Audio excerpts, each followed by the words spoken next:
অত্যন্ত সংকটাময় সময় অতিক্রম করছেন বেগম খালেদা জিয়া। মেডিকেল বোর্ডের বৈঠকের পর জানালেন ডাক্তার জাহিদ হোসেন, দেশবাসীর কাছে দোয়া কামনা, মাকে দেখতে এভার কেয়ারে তারেক রহমান।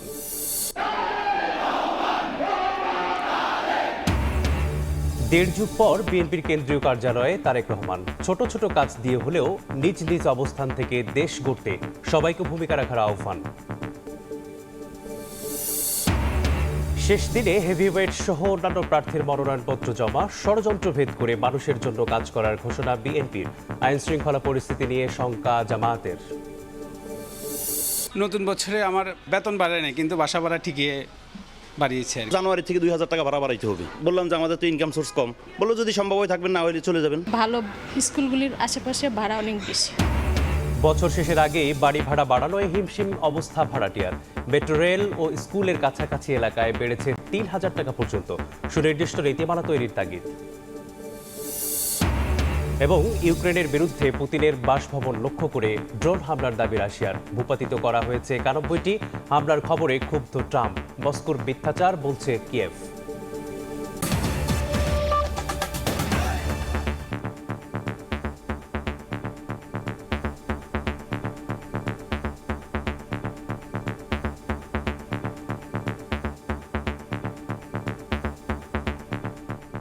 ভোরের সময় সঙ্গে আছি আমি মেসবাহুল আলিফ। বিএনপি চেয়ারপারসন বেগম খালেদা জিয়া অত্যন্ত সংকটাময় সময় অতিক্রম করছেন বলে জানিয়েছেন তার ব্যক্তিগত চিকিৎসক ডাক্তার AZM জাহিদ হোসেন। এ সময় তার সুস্থতা কামনা করে দেশবাসীর কাছে দোয়া চাওয়া হয়। এর আগে চিকিৎসাধীন মাকে দেখতে হাসপাতালে যান তারেক রহমান। সোমবার রাত 10টা 10 মা বেগম খালেদা জিয়াকে দেখতে আসেন বিএনপির ভারপ্রাপ্ত চেয়ারম্যান তারেক রহমান। প্রায় 4 ঘন্টা হাসপাতালে অবস্থান করেন তিনি। এ সময় বিএনপি মহাসচিব মির্জা ফখরুল ইসলাম আলমগীর সহ দলটির জ্যেষ্ঠ নেতারা উপস্থিত ছিলেন। মেয়ে জাইমা রহমানও রাতে অসুস্থ দাদিকে দেখতে আসেন। এছাড়াও এদিন বেগম জিয়ার শারীরিক অবস্থার খোঁজ নিতে হাসপাতালে যান পুত্রবধূ ডাক্তার জুবাইদা রহমান। মেডিকেল বোর্ডের বৈঠক শেষে মধ্যরাতে বেগম খালেদা জিয়ার সবশেষ শারীরিক অবস্থা নিয়ে ব্রিফ করেন তার ব্যক্তিগত চিকিৎসক ডাক্তার AZM জাহিদ হোসেন। বলেন, খালেদা জিয়া অত্যন্ত সংকটময় সময় পার করছেন। বেগম জিয়ার সুস্থতার জন্য এ সময় দেশবাসীর কাছে দোয়া কামনা করেন তিনি। উনি ওনার সবচেয়ে সংকটময় সময় অতিক্রান্ত করছেন এবং সময় বলে দিবে উনি কতটুকু সেই সময় আর সংকট কতটুকু কাটিয়ে উঠতে পারবেন। দেশবাসীর কাছে ওনার পরিবারের পক্ষ থেকে ওনার জন্য দেশবাসী যেমন সব সময় দোয়া করেছে, আমরাও আবারও পরিবারের পক্ষ থেকে ওনার সুস্থতার জন্য দেশবাসীর কাছে ওনার পরিবারের পক্ষ থেকে মহান রাব্বুল আলামিনের কাছে দোয়া করার আহ্বান জানাচ্ছি। গেল 23 নভেম্বর রাজধানীর এভার কেয়ার হাসপাতালে ভর্তি হন বিএনপি চেয়ারপারসন বেগম খালেদা জিয়া। কামরুল হাসান, সময় সংবাদ, ঢাকা। ত্রয়োদশ জাতীয় নির্বাচনে লড়তে মনোনয়নপত্র জমা দিলেন প্রার্থীরা। শেষ দিনে হেভিওয়েট সহ অনেক প্রার্থী মনোনয়নপত্র জমা দেন। ঢাকা 17 আসনে তারেক রহমানের পক্ষে ফর্ম জমা দেন দলটির নেতারা। এবার 300 আসনে 2582 জন প্রার্থী মনোনয়ন ফর্ম জমা দিয়েছেন। শেষ হলো ত্রয়োদশ নির্বাচনের মনোনয়নপত্র সংগ্রহ ও জমা দেয়া। সোমবার সকাল থেকে রিটার্নিং কর্মকর্তা ও সহকারী রিটার্নিং কর্মকর্তার কার্যালয়ে ভিড় করেন মনোনয়ন প্রত্যাশীরা। 30 ডিসেম্বর থেকে 4 জানুয়ারি পর্যন্ত চলবে যাচাই বাছাই। সকলে মিলে ঐক্যবদ্ধভাবে আমরা বাংলাদেশে একটি সুন্দর নির্বাচন করতে পারবো। সারা বাংলাদেশের একটা সুন্দর ইনক্লুসিভ ভালো একটা নির্বাচন উপহার দিবে নির্বাচন কমিশন। আগামী দিনে গণতন্ত্র ফিরে পাবে জনগণ ভোটাধিকারের মধ্য দিয়ে, এবং আগামীতে দেশ পরিচালিত হবে, জনগণের সরকার প্রতিষ্ঠা হবে এবং গণতন্ত্র প্রতিষ্ঠা হবে। বিভাগীয় কমিশনারের কার্যালয়ে ঢাকা 17 আসনে বিএনপির ভারপ্রাপ্ত চেয়ারম্যান তারেক রহমানের মনোনয়নপত্র জমা দেন চেয়ারপারসনের উপদেষ্টা আব্দুস সালামের নেতৃত্বে 5 সদস্যের প্রতিনিধি দল। দীর্ঘ 17 বছর আমাদের যে নেতাকে তারা প্রবাস জীবনে বাধ্য করেছিল, নির্বাচনের মধ্য দিয়ে তিনি সংসদ নেতা হিসাবে অবশ্যই তিনি শপথ গ্রহণ করবেন। ঢাকা 14 আসনের মনোনয়নপত্র জমা দিয়েছেন ব্যারিস্টার আরমান। বিপ্লবী ওয়ার্কার্স পার্টির সাইফুল হক সহ হেভিওয়েট প্রার্থীরাও মনোনয়ন জমা দিয়েছেন। সময় এসছে সকল ভেদাভেদ ভুলে মাঠে নামার। আমাদের এবারের সংগ্রাম জুলাই সনদের আক্ষরিক বাস্তবায়নের সংগ্রাম। মানুষ সকল প্রতিকূলতা মোকাবেলা করে আগামী 12 ফেব্রুয়ারি আমরা বাংলাদেশের গণতান্ত্রিক অভিযাত্রার জন্য আমরা একটা মাইল ফলক আমরা তৈরি করতে পারবো। ইলেকশন কমিশন তাদের দায়িত্ব সঠিকভাবে পালন করবেন এবং আমরা জাতিকে, দেশবাসীকে তাদের অনেক প্রত্যাশার দুই দশক ধরে অনেক প্রত্যাশা একটা সুন্দর নির্বাচন দিতে সক্ষম হব। জামায়াতের সঙ্গে জোটবদ্ধ এনসিপি থেকে ঢাকা ৮ আসনের প্রার্থী হলেন নাসির উদ্দিন পাটোয়ারি। ঢাকা ৮ আসন জোটের প্রার্থী আমি এখানে হয়েছি। আশা করি এখানে যে চ্যালেঞ্জগুলো আছে আমি মোকাবেলা করতে পারবো। ২১ জানুয়ারি প্রতীক বরাদ্দের পরই প্রার্থীরা প্রচারণা চালাতে পারবেন। প্রচারণা চলবে ১০ ফেব্রুয়ারি পর্যন্ত। আর সারা দেশের ৩০০ আসনে নির্বাচন ও গণভোট অনুষ্ঠিত হবে ১২ ফেব্রুয়ারি। আওয়ামী লীগের নিবন্ধন স্থগিত থাকায় ত্রয়োদশ জাতীয় সংসদ নির্বাচনে অংশ নিতে পারছে না দলটি। আতাউর কাউসার, সময় সংবাদ, ঢাকা। রাজধানীর মতো সারা দেশে রিটার্নিং কর্মকর্তা কার্যালয়ে দেখা গেছে মনোনয়নপত্র দাখিলের ব্যস্ততা। বগুড়া ৭, দিনাজপুর ৩ ও ফেনী ১ আসনে বিকল্প প্রার্থী রেখে বিএনপি চেয়ারপারসন বেগম খালেদা জিয়ার মনোনয়নপত্র জমা দেওয়া হয়। ঠাকুরগাঁও ১ আসনে জয়ের ব্যাপারে আশাবাদী মির্জা ফখরুল ইসলাম আলমগীর। খুলনায় জামায়াতের সেক্রেটারি জেনারেল মিয়া গোলাম পরোয়ার বলেন, ১০ দলের আসন বণ্টনের চূড়ান্ত সিদ্ধান্ত জানানো হবে শিগগিরই। নির্বাচনে নিরাপত্তা নিয়েও শঙ্কা প্রকাশ করেন তিনি। ত্রয়োদশ জাতীয় নির্বাচনে লড়তে মনোনয়নপত্র জমা দেওয়ার শেষ দিনে রিটার্নিং কর্মকর্তার কার্যালয়ে নেতাকর্মীর ভিড়। সোমবার সকাল থেকে জেলায় জেলায় মনোনয়নপত্র দাখিল করেন বিভিন্ন দল ও স্বতন্ত্র প্রার্থী। ঠাকুরগাঁও ১ আসনে রিটার্নিং কর্মকর্তার কাছে মনোনয়নপত্র জমা দেন বিএনপির মহাসচিব মির্জা ফখরুল ইসলাম আলমগীর। দেশের মানুষ ভোটাধিকার ফিরে পেয়েছি। জনগণের ভালোবাসায় যদি আমরা নির্বাচিত হতে পারি তাহলে নিশ্চয়ই আমরা এই ঠাকুরগাঁও অঞ্চলের উন্নয়ন, সামাজিক পরিবেশকে উন্নত করা, এই বিষয়গুলোকে আমরা সবচেয়ে গুরুত্ব আরোপ করব। এদিকে বগুড়া ৭, দিনাজপুর ৩ ও ফেনী ১ আসনে বিকল্প প্রার্থী রেখে বিএনপির চেয়ারপারসন বেগম খালেদা জিয়ার পক্ষে মনোনয়নপত্র জমা দেন নেতাকর্মীরা। চট্টগ্রাম ১১ আসনে মনোনয়নপত্র জমা দেন আমির খুসরু মাহমুদ চৌধুরী। কোনো পৃষ্ঠপোষকতার রাজনীতি আমরা করতে চাই না, আমরা প্রত্যেকটি নাগরিকের পৃষ্ঠপোষকতা করতে চাই। খুলনা ৫ আসনে মনোনয়নপত্র জমা দেন জামাতের সেক্রেটারি জেনারেল মিয়া গোলাম পরোয়ার। রাজশাহী ১ আসনে মনোনয়নপত্র জমা দেন দলটির নায়েবে আমির মুজিবুর রহমান। আইন শৃঙ্খলা পরিস্থিতি যদি সরকার এবং ইলেকশন কমিশন এখন নিয়ন্ত্রণে আনতে না পারে, এই নির্বাচন জনগণের প্রত্যাশিত যে ফ্রি, ফেয়ার, ক্রেডিবল সেটা হবে কিনা আমরা এখনো শঙ্কিত। এখন পর্যন্ত লেভেল প্লেইং ফিল্ড হয় নাই। আমরা এটা আশা করব প্রধান উপদেষ্টা এখনো সময় আছে লেভেল প্লেইং ফিল্ড তৈরি করার জন্য। পঞ্চগড় ১ আসনে এনসিপি নেতা সার্জিস আলম এবং কুমিল্লা ৪ আসনে হাসনাত আব্দুল্লাহ মনোনয়নপত্র জমা দেন। যারা ভালোর পক্ষে থাকবে, ন্যায়ের পক্ষে থাকবে, জনগণের পক্ষে থাকবে, তাদের সাথে আমরা কাঁধে কাঁধ মিলিয়ে কাজ করে যাব। ইনসাফের প্রতি আমাদের কমিটমেন্ট, দেশের প্রতি আমাদের কমিটমেন্টের মধ্য দিয়ে ওনার প্রত্যাহারের প্রতি আমরা আমাদের মর্যাদা অবশ্যই রাখব। এছাড়া নোয়াখালী ১ আসনে বিএনপি মনোনীত প্রার্থী ব্যারিস্টার মাহবুব উদ্দিন খোকন, নোয়াখালী ৪ আসনে মোহাম্মদ শাহজাহান, চট্টগ্রাম ১০ ও চট্টগ্রাম ৬ সাইদ আল নোমান ও গোলাম আকবর খন্দকার সহ মনোনয়নপত্র জমা দেন আরও ৮ প্রার্থী। ফাহরিয়া ফারজানা, সময় সংবাদ। আগামী নির্বাচনে ৪৭টি আসনে প্রার্থী দিয়েছে জাতীয় নাগরিক পার্টি। তবে আসন সমঝোতা এখনও চূড়ান্ত হয়নি বলে জানিয়েছেন দলটির আহ্বায়ক নাহিদ ইসলাম। অন্যদিকে এনসিপির মুখপাত্রের দায়িত্ব নিচ্ছেন সাবেক উপদেষ্টা আসিফ মাহমুদ সজীব ভুঁইয়া, তবে অংশ নেবেন না নির্বাচনে। নির্বাচনে জামাত নেতৃত্বাধীন জোটে ৩০ আসন সমঝোতা হলেও ৪৭টি আসনে মনোনয়ন দিয়েছে জাতীয় নাগরিক পার্টি এনসিপি। সোমবার সংবাদ সম্মেলনে দলটির আহ্বায়ক নাহিদ ইসলাম জানান, মনোনয়ন দিলেও আসন সমঝোতা এখনও চূড়ান্ত করেনি এনসিপি। এ সময় সাবেক যুব ও ক্রীড়া উপদেষ্টা আসিফ মাহমুদ সজীব ভুঁইয়ার এনসিপিতে যোগদানের আনুষ্ঠানিক ঘোষণা দেন তিনি। বলেন, নির্বাচনে অংশ না নিয়ে প্রধান সমন্বয়কারীর দায়িত্ব পালন করবেন আসিফ মাহমুদ। আসিফ মাহমুদ সজীব ভুঁইয়াকে আমাদের জাতীয় নাগরিক পার্টি এনসিপির যে নির্বাচন পরিচালনা কমিটি সেটার প্রধান হিসেবে দায়িত্ব দেওয়া হয়েছে। আমাদের ৪৭টা সাবমিট হয়েছে, এটা আমাদের আসন সমঝোতা এখনো চূড়ান্ত হয়নি, সেটা আমরা কিছুটা বাড়িয়েই সাবমিট করেছি। এটা আমাদের যেহেতু অনেকেরটা বাতিল হতে পারে। অন্যদিকে আসন্ন নির্বাচনকে আকাঙ্ক্ষা বাস্তবায়নের সুযোগ হিসেবে দেখছেন আসিফ মাহমুদ সজীব ভুঁইয়া। সোমবার এনসিপিতে আনুষ্ঠানিক যোগদান শেষে জানান, জুলাইয়ের আকাঙ্ক্ষা বাস্তবায়নে জুলাই সহযোদ্ধাদের সংসদে আসন পেতে সর্বোচ্চ চেষ্টা করবেন তিনি। আমি আসন্ন ত্রয়োদশ জাতীয় সংসদ নির্বাচনে অংশগ্রহণ করছি না, আমি মনে করি যে আমার একজনের সংসদে যাওয়ার থেকে আমাদের জুলাই গণঅভ্যুত্থানের সহযোদ্ধাদের আরও অসংখ্য সংখ্যায় সংসদে যাওয়ার ক্ষেত্রে যদি আমি অবদান রাখতে পারি, আমার দায়িত্ব যথাযথভাবে পালন করতে পারি, তাহলে এর থেকে বড় সাফল্য আর কিছু হতে পারে না। নির্বাচনে অংশ নিতে নির্বাচন পরিচালনা কমিটি থেকে অব্যাহতি নিয়েছে ঢাকা ৮ আসনে মনোনীত প্রার্থী নাসির উদ্দিন পাটোয়ারি। তুষার আহমেদ ইমন, সময় সংবাদ, ঢাকা। আগামী নির্বাচন সুষ্ঠু ও শান্তিপূর্ণ করতে বিজিবিকে সব ধরনের ব্যবস্থা নিতে নির্দেশ দিয়েছেন স্বরাষ্ট্র উপদেষ্টা। কোনো অপরাধী যেন সীমান্ত দিয়ে পালাতে না পারে সেদিকে কঠোর দৃষ্টি রাখারও নির্দেশনাও দিয়েছেন তিনি। পিলখানায় বিজিবি দিবসের আয়োজনে এই নির্দেশনা দেন উপদেষ্টা।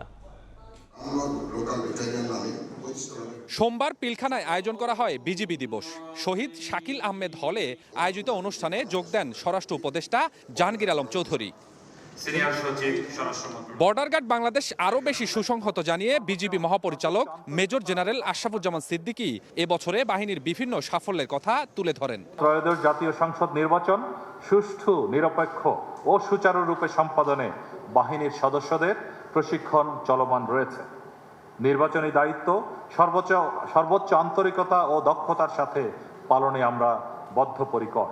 বিজিবিতে কৃতিত্বের স্বীকৃতি হিসেবে এবছর 12 জনকে বর্ডার গার্ড বাংলাদেশ পদক, 24 জনকে রাষ্ট্রপতি বর্ডার গার্ড পদক, 12 জনকে বর্ডার গার্ড বাংলাদেশ পদক সেবা এবং 24 জনকে রাষ্ট্রপতি বর্ডার গার্ড পদক সেবা সহ মোট 72 জনকে বিভিন্ন পদে ভূষিত করা হয়। সীমান্ত দিয়ে কোনো অপরাধী যেন পার না হতে পারে, বিজিবিকে সেদিকে কঠোর দৃষ্টি রাখার আহ্বান জানান স্বরাষ্ট্র উপদেষ্টা। একই সঙ্গে জাতীয় সংসদ নির্বাচন সুষ্ঠু ও শান্তিপূর্ণ করার লক্ষ্যে প্রস্তুত থাকারও আহ্বান জানান। এই নির্বাচন যেন সুস্থ, শান্তিপূর্ণ এবং ফেয়ার এবং উৎসবমুখর হয়, সেই জন্য আপনাদের যত ধরনের প্রস্তুতি নিতে হবে। বাংলাদেশ থেকে কোনো অপরাধী, সন্ত্রাসী সীমান্ত দিয়ে পলায়ন করতে না পারায় সেই বিষয়ে আপনাদের কঠোর সতর্কতা অবলম্বন করতে হবে। পরে সাংবাদিকদের প্রশ্নের জবাবে স্বরাষ্ট্র উপদেষ্টা বলেন, ফ্যাসিস্টরা নির্বাচনে বাধা দেওয়ার চেষ্টা করবেই, তবে সবার সহযোগিতায় সুষ্ঠু নির্বাচন প্রত্যাশার কথা জানান তিনি। ফ্যাসিস্ট যারা আছে তারা তো সবসময় এইটা বাধা দেওয়ার চেষ্টা করবে, কিন্তু আপনাদের সবার সহযোগিতায় যদি থাকে নির্বাচন সুষ্ঠু, শান্তিপূর্ণ এবং উৎসব মুখর হবে। অনুষ্ঠানে খেতাবপ্রাপ্ত মুক্তিযোদ্ধা ও তাদের পরিবারের হাতে পদক তুলে দেওয়া হয়। স্বপন আহমেদ, সময় সংবাদ, ঢাকা। দেড় যুগ পর নয়াপল্টনে বিএনপির কেন্দ্রীয় কার্যালয়ে গেলেন তারেক রহমান। উষ্ণ অভ্যর্থনায় তাকে বরণ করে নেন দলের নেতাকর্মীরা। হাত নেড়ে নেতাকর্মীদের শুভেচ্ছা জানান বিএনপির ভারপ্রাপ্ত চেয়ারম্যান। বক্তব্যে ছোট ছোট কাজ দিয়ে হলেও নিজ নিজ অবস্থান থেকে দেশ করতে সবাইকে ভূমিকা রাখার আহ্বান জানান তারেক রহমান।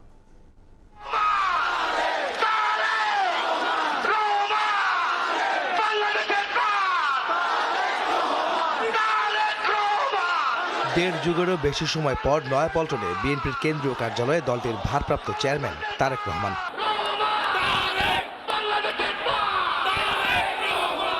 কেন্দ্রীয় কার্যালয়ে তাকে স্বাগত জানান দলটির নেতারা। ভেতরে প্রবেশের পরপরই দোতলার বারান্দায় আসেন তারেক রহমান। নেতাকর্মী, সমর্থক ও সাধারণ মানুষের উদ্দেশ্যে হাত নেড়ে অভিনন্দন জানান তিনি। গ্রহণ করেন উপস্থিত সবার উষ্ণ অভ্যর্থনা।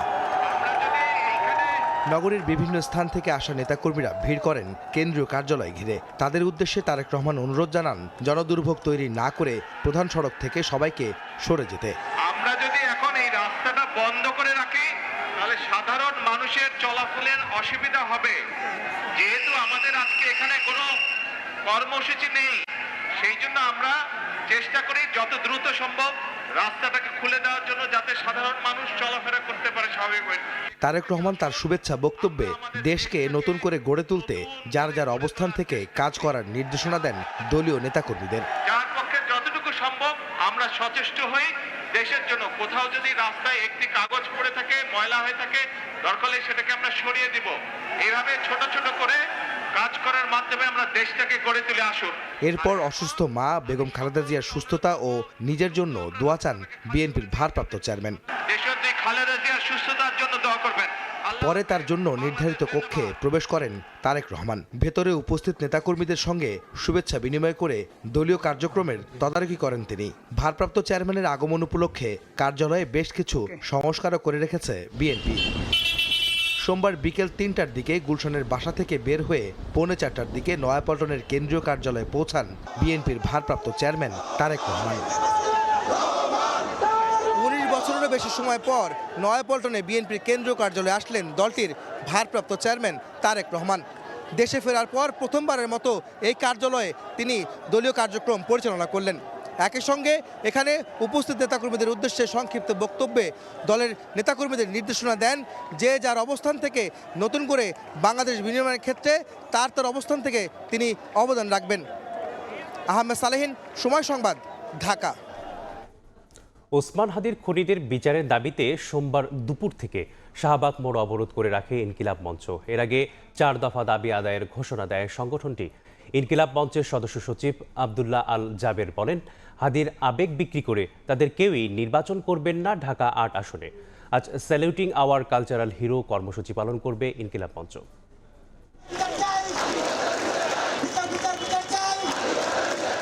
তীব্র শীত ও কুয়াশা উপেক্ষা করে শাহবাগে বিক্ষোভে ইনকিলাব মঞ্চ। শরীফ ওসমান হাদির খুনিদের গ্রেপ্তার ও বিচারের দাবিতে চতুর্থ দিনের মতো অবস্থান করছে তারা। সোমবার দুপুর থেকে বাড়তে থাকে জনস্রোত। শহীদদের রক্তের ওপর প্রতিষ্ঠিত অন্তর্বর্তী সরকারের সময়ে একজন বিপ্লবীর খুনের বিচারের দাবিতে পথে নামাকে দুর্ভাগ্যজনক বলছেন আন্দোলনকারীরা। দাবি আদায় না হওয়া পর্যন্ত আন্দোলন চালিয়ে যাওয়ার ঘোষণা তাদের। যাদের ত্যাগের বিনিময়ে দাঁড়িয়ে সরকার প্রতিষ্ঠিত হইল, উপদেষ্টারা হইল, আজকে তারা ঘুমিয়ে আছে সবাই। সরকারের পক্ষ থেকে যে রেসপন্স পেয়েছি সেই রেসপন্সে আমরা স্যাটিসফাইড না। বিচার না পাওয়া পর্যন্ত আমরা রাজপথ ছাড়বো না। শাহবাগ ছাড়াও উত্তরায় গাজীপুরগামী সড়ক অবরোধ করেন ইনকিলাব মঞ্চের নেতাকর্মীরা। হাদি ইস্যু ব্যবহার করে কেউ ক্ষমতায় আসতে চাইলে জনগণ তা রুখে দেবে বলে জানান ইনকিলাব মঞ্চের সদস্য সচিব আব্দুল্লাহ আল জাবের। শহীদ ওসমান হাদিকে কোনোভাবেই কোনো দলের করা যাবে না, তার আদর্শকে কোনো দলের উপর চাপিয়ে দেওয়া যাবে না। শহীদ ওসমান হাদি বাংলাদেশের জনতার, তাকে বাংলাদেশের জনতার হয়েই বাংলাদেশের যারা রাজনীতি করবেন জনগণের সামনে উপস্থাপন করতে হবে। এর আগে খুনিদের বিচার, ভারতীয়দের ওয়ার্ক পারমিট বাতিল সহ 4 দফা দাবিতে আন্দোলনের ঘোষণা দেয় ইনকিলাব মঞ্চ। রাজধানীর পাশাপাশি একই দাবিতে ব্রাহ্মণবাড়িয়া, বরিশালেও হয়েছে বিক্ষোভ। সামদানি প্রত্যয়, সময় সংবাদ, ঢাকা। সিটি কর্পোরেশনের খাতায় নাম উঠলেও দীর্ঘ 7 বছরেও ভাগ্যের কোনো পরিবর্তন হয়নি রাজধানীর উত্তরখান, দক্ষিণখান সহ পার্শ্ববর্তী বেশ কয়েকটি এলাকার বাসিন্দাদের। গ্যাস নেই, অথচ মাসের শেষে বিলের বোঝা টানতে হচ্ছে নিয়মিতই। সঙ্গে যোগ হয়েছে বেহাল রাস্তা আর অগোছালো ড্রেনেজ ব্যবস্থার অসহনীয় যন্ত্রণা। ঢাকা 18 নির্বাচনী এই এলাকায় বিভিন্ন দলের মনোনয়নপ্রাপ্তরা বরাবরের মতোই উন্নয়নের আশ্বাস দিচ্ছেন। তবে বরাবরের এই বঞ্চনা কাটিয়ে এবার কাঙ্ক্ষিত সমাধান মিলবে কিনা সেই অপেক্ষায় রয়েছেন স্থানীয়রা। বিস্তারিত শাহরিয়ার সৌমিকের প্রতিবেদনে।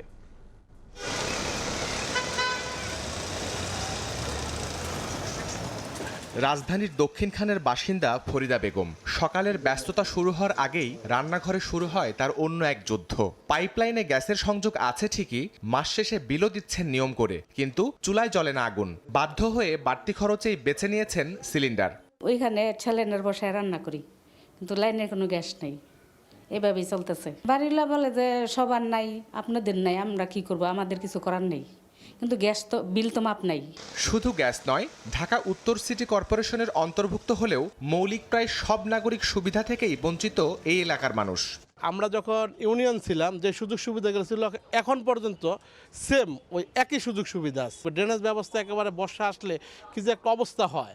গ্যাস আমরা শুধু শুনি যে গ্যাসের লাইন আসছে, কিন্তু গ্যাস কখনো জ্বালাইতে পারি না। দিয়া বাড়ি যেগুলো মনে কোনো লোকজন থাকে না, খুব কম, জনসংখ্যা খুব কম, ওগুলো দিয়ে যায় রিক্সা ওখানে রাখে, রুমাল শুঙ্গাই, না হলে কোনো কিছু শুঙ্গানোর পরে মনে করেন যে আমরা অজ্ঞান হয়ে যাই, তখন গাড়িটা নিয়ে চলে যাই। সামনে নির্বাচনে যদি যেই হোক নির্বাচনে জয় হয়, এর জন্য আমাদের চাঁদাগুলো বন্ধ করে দেয়। ওয়াসার কোম্পানি আমরা লাইন দিছে, ওয়াসার কোম্পানি আমগতে পানি না দিয়ে আমগতে বিল নিতেছে।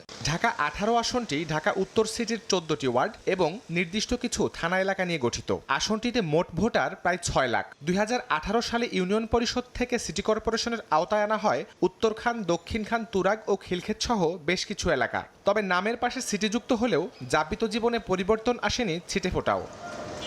উত্তরার একাংশের মানুষ সিটি কর্পোরেশনের পর্যাপ্ত নাগরিক সুবিধা পেলেও একেবারেই বিপরীত চিত্র এসব এলাকার বাসিন্দাদের ক্ষেত্রে।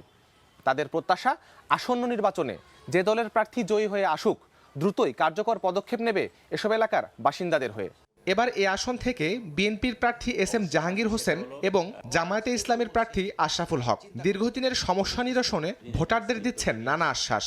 আমাকে যদি ইনশাল্লাহ জনগণ নির্বাচিত করে, ধানের শেষকে যদি নির্বাচিত করে, তাহলে অবশ্যই সিটি কর্পোরেশনের যোগাযোগ করে সিটি কর্পোরেশনের সেবার মানটা কীভাবে বৃদ্ধি করা যায় সেভাবে আমি চেষ্টা করব। আমাদের যে সদিচ্ছা আছে সেই সদিচ্ছার কারণে এগুলো আমরা সেবামূলক প্রতিষ্ঠানগুলোকে আরও উন্নতি করতে পারবো। মানুষের ভালোবাসায় এবং আল্লাহর রহমতে আমরা নির্বাচিত হতে পারি, তখন যথাশীঘ্র এগুলো কার্যকরী হবে ইনশাআল্লাহ ডেভেলপমেন্টগুলো, এবং ইনশাআল্লাহ 1% দুর্নীতিও হবে না। একই সঙ্গে নির্বাচনের সুষ্ঠু ও শান্তিপূর্ণ পরিবেশ বজায় রাখতে ইসির প্রতি জোরালো আহ্বান প্রার্থীদের। শাহরিয়ার শৌমিক, সময় সংবাদ, ঢাকা। বছর শেষ হওয়ার আগেই ইচ্ছে মতো বাড়ি ভাড়া বৃদ্ধিতে হিমশিম খাচ্ছেন ভাড়াটিয়ারা। আয় ব্যয়ের হিসাব মেলাতে না পেরে স্ত্রী সন্তানদের গ্রামের বাড়ি পাঠিয়ে দিতে বাধ্য হচ্ছেন অনেকে। এই বিচ্ছিন্নতায় বাধাগ্রস্ত হচ্ছে শিশুর স্বাভাবিক বিকাশ। সমস্যা সমাধানে ভাড়া নির্ধারণে সুনির্দিষ্ট নীতিমালা তৈরির তাগিদ আইনজীবীদের। নয়ন আহমেদের ক্যামেরায় নাইব হাসানের রিপোর্ট।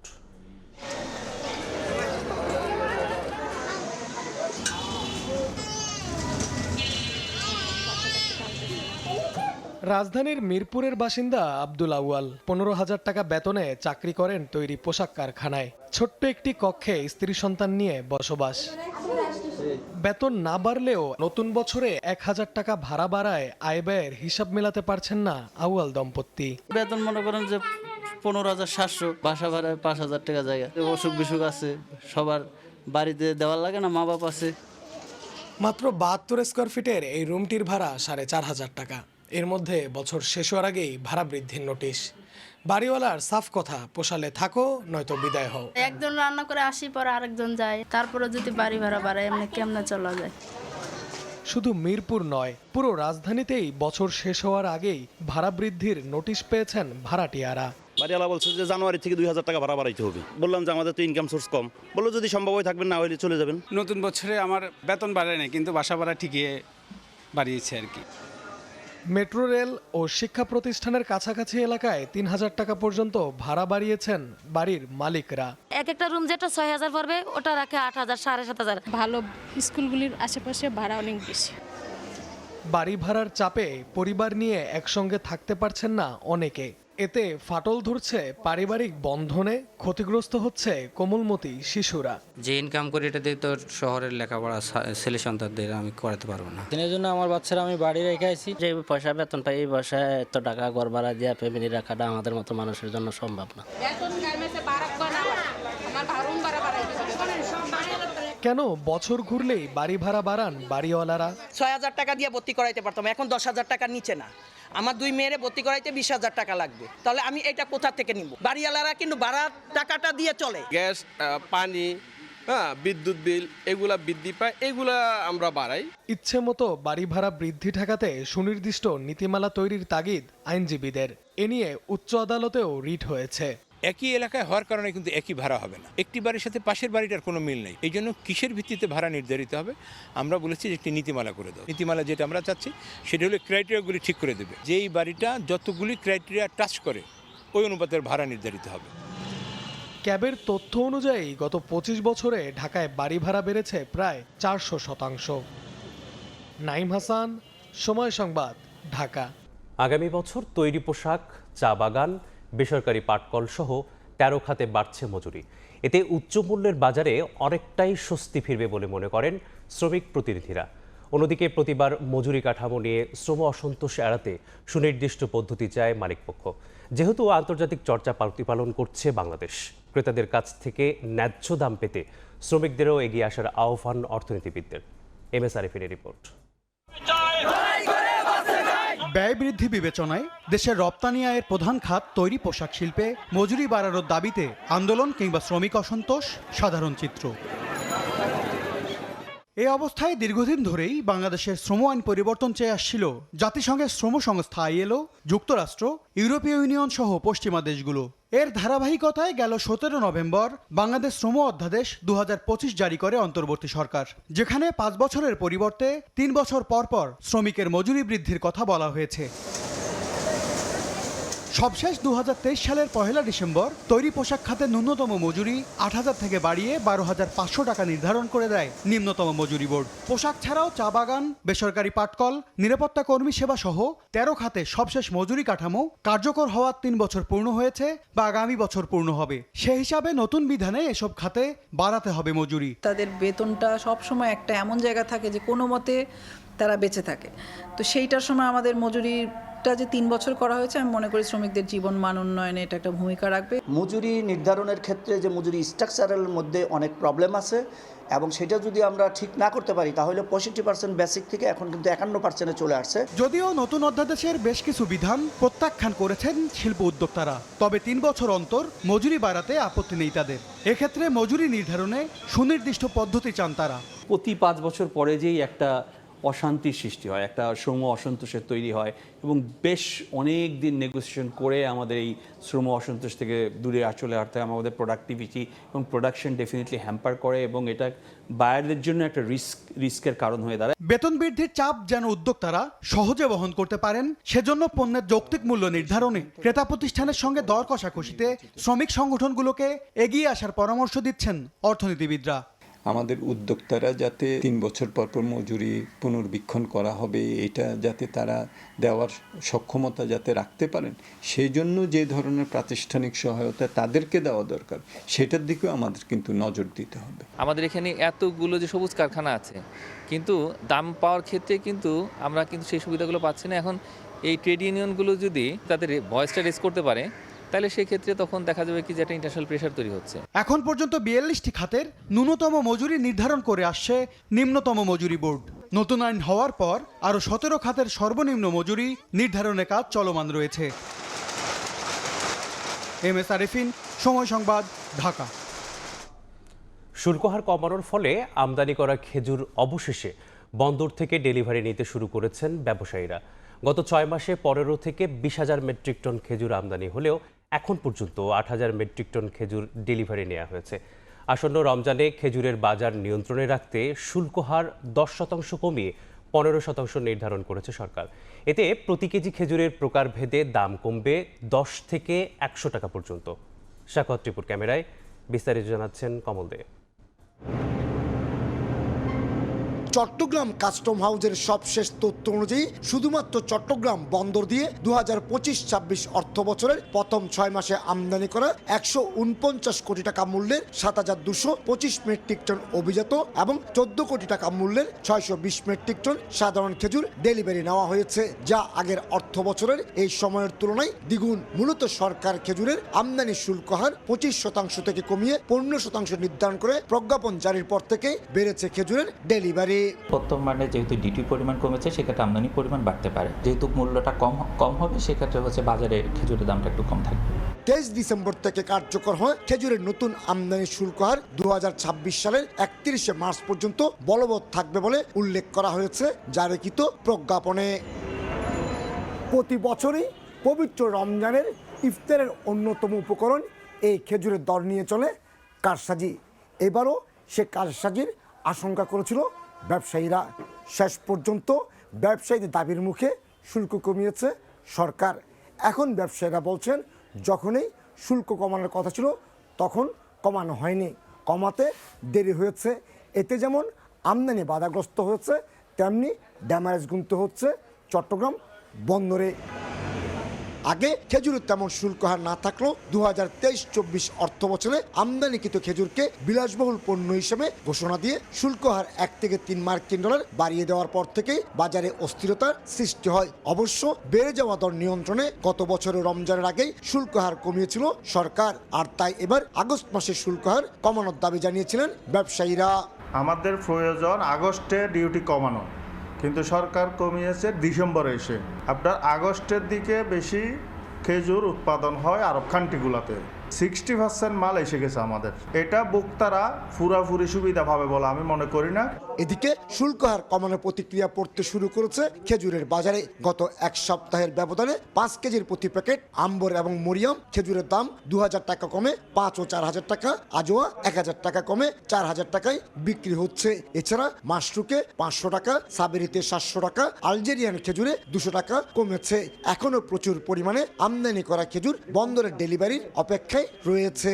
এটা যদি আরো 15 দিন আগে যদি কমে দিত তাহলে আমরা আমাদের ইম্পোর্টাররা মাল বের করতো, আমাদের ড্যামারেজ কমতো। এখন তো ড্যামারেজ কমবে না। ড্যামারেজ এই 15 দিনে যে পরিমাণ ড্যামারেজ হয়েছে তাহলে আমাদের যে যা কমাইছে তার থেকে প্রায় সেম হয়ে যাবে। আদুয়া কমে গেছে 500 টাকা 1000 টাকা করে, তারপর মরিয়ম কমে গেছে 1000 টাকা করে, মাশরুম কমে গেছে 500 টাকা করে, স্বাভাবিক কমে গেছে 500 টাকা করে। বাংলাদেশে বছরে প্রায় 1 লাখ মেট্রিক টন খেজুরের চাহিদা রয়েছে। এর মধ্যে শুধুমাত্র রমজান মাসে ইফতারের জন্য 80 থেকে 90 হাজার মেট্রিক টন খেজুরের প্রয়োজন হয়। মধ্যপ্রাচ্যের দেশ সৌদি আরব, আরব আমিরাত, মিশর, জর্দান, ইরাক, ইরান এবং তিউনিসিয়া থেকে খেজুর আমদানি করে বাংলাদেশ। 2024-25 অর্থ বছরে 81,922 মেট্রিক টন খেজুর আমদানি হয়েছিল। কমল দে, সময় সংবাদ, Chittagong. EDF Aluminium. Redefine possibilities. Chittagong বন্দরের বহির্নগরে অভিযান চালিয়ে ভাসমান জাহাজে খাদ্যপণ্য মজুদের কোনো তৎপরতা পায়নি ভ্রাম্যমাণ আদালত। তবে এ সময় সার বোঝাই একটি জাহাজ নির্ধারিত সময়ের চেয়ে বেশি সময়ে সাগরে অবস্থান করায় এবং 4টি জাহাজে অগ্নি নির্বাপক যন্ত্রপাতির মেয়াদ না থাকা সহ বিভিন্ন অনিয়মের অভিযোগে 1,80,000 টাকা জরিমানা করা হয়। আসন্ন রোজায় খাদ্যপণ্য মজুত রোধে বহির্নোঙরে অভিযান চালায় চট্টগ্রাম বন্দরের ভ্রাম্যমাণ আদালত। সোমবার নির্বাহী ম্যাজিস্ট্রেটের নেতৃত্বে চলে এই অভিযান। এই সময় জাহাজগুলোতে পণ্য খালাসের সময়, সাগরে জাহাজে অবস্থান এবং অগ্নি নির্বাপক যন্ত্রের মেয়াদসহ নানা বিষয় খতিয়ে দেখেন নির্বাহী ম্যাজিস্ট্রেট। গতকালকে আমরা লোড করছি মাদার বেলসেল থেকে লোড করার পর আমরা এখানে গতকালকে সন্ধ্যার দিকে আসছি। যে আমাদের প্যাকেটের সমস্যা মানে বস্তার সমস্যা আছে, ঢাকা থেকে বস্তা আসলে তারপর আমাদের মাল আনলোড হবে। অভিযানে ভাসমান জাহাজে খাদ্যপণ্য মজুদের কোনো তৎপরতা পাওয়া না গেলেও এক জাহাজ নির্ধারিত সময়ের চেয়ে বেশি সময় সাগরে অবস্থান করায় এবং 4টি জাহাজে অগ্নি নির্বাপক যন্ত্রপাতির মেয়াদ না থাকা সহ বিভিন্ন অনিয়মের অভিযোগে 1,80,000 টাকা জরিমানা করা হয়। একটা জাহাজ ছিল যেটা 6 দিনের বেশি অবস্থান করছে, আর কিছু জাহাজের মধ্যে আমরা পেয়েছি পোর্ট ডিউজ তারা ক্লিয়ার করেনি, ফায়ার এক্সটিংগুইশারের মেয়াদ নেই। এই ধরনের বিভিন্ন কারণে আমরা 5টা জাহাজে 1,80,000 টাকা জরিমানা করেছি। বে crossing certificate, port dues, fire extinguisher এবং ওভারলোড আছে কিনা সেগুলো আমরা চেক করতেছি। এছাড়াও যে কোনো ধরনের মেরিটাইম সেফটি রেগুলেশন কে ব্রেক করতেছে আমরা ওগুলো চেক করতেছি এবং সেই অনুযায়ী আমরা আইনানুগ ব্যবস্থা নিচ্ছি। এই ধরনের অভিযান নিয়মিত হলেও রমজান উপলক্ষে বিশেষ অভিযান অব্যাহত থাকবে বলে জানায় কর্তৃপক্ষ। ফেরদৌস লিপি, সময় সংবাদ, চট্টগ্রাম। ময়মনসিংহে রেলপথের 20 ফুট অংশ খুলে ফেলেছে দুর্বৃত্তরা। এতে অগ্নিবীণা এক্সপ্রেসের 2টি বগি লাইনচ্যুত হয়। তবে কোনো হতাহতের খবর পাওয়া যায়নি। প্রায় 12 ঘন্টা পর ঢাকার সঙ্গে ট্রেন চলাচল স্বাভাবিক হয়। তারাকান্দি থেকে ঢাকার দিকে যাচ্ছিল অগ্নিবীণা এক্সপ্রেস। সোমবার ভোর 5:10 দিকে গফরগাঁও রেল স্টেশনের কাছে শালটিয়া মাঠখোলা এলাকায় লাইনচ্যুত হয় ট্রেনটি। হতাহতের ঘটনা না ঘটলেও যাত্রীদের মাঝে আতঙ্ক দেখা দেয়। পরে তাদের বাসে তুলে দেয়া হয়। দুর্ঘটনাস্থলে রেললাইনের 2 পাশের প্রায় 20 ফুট অংশের নাট বল্টু খুলে রাখা হয়েছিল আগেই।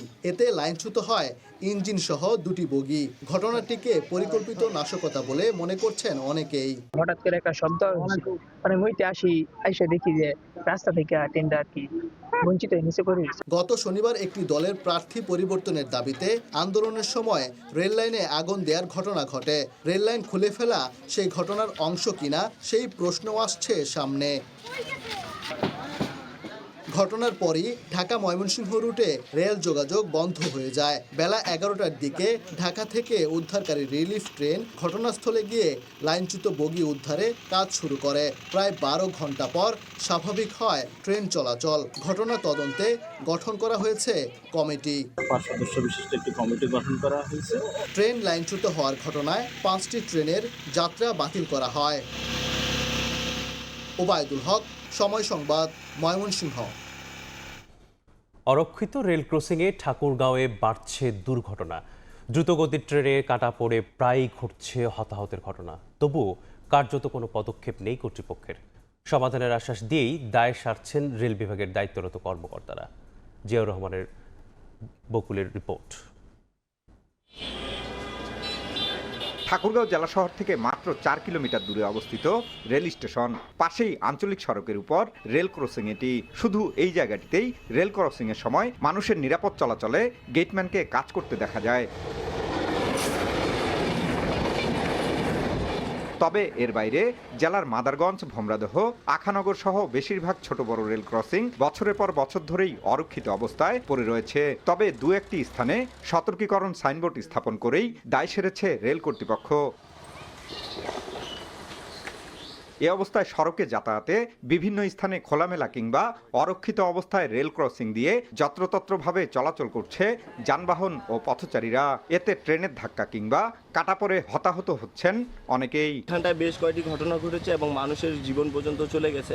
গ্যাঞ্জামের জন্য অনেক সময় ট্রেনের শব্দ শোনা যায় না। সিকিউরিটি গার্ডের দরকার ছিল। একটা গেটম্যান থাকলে বা বাসটা পড়া থাকলে আমাদের সুবিধা হতো যে কখন ট্রেন আসছে। যে জায়গায় নিরাপত্তা দরকার সে জায়গায় নিরাপত্তা নেই। ঠাকুরগাঁয়ের বেশিরভাগ রেল ক্রসিংগুলোতে লোকজন নেই, নিরাপত্তার জন্য কোনো ক্রসিং নেই। রেল স্টেশন কর্তৃপক্ষ বারবার তাগিদ দিলেও কাজ হচ্ছে না জানিয়ে নির্দিষ্ট সীমানার বাইরে দেখভালের কোনো সুযোগ নেই বলে জানান রেলের এই কর্মকর্তা।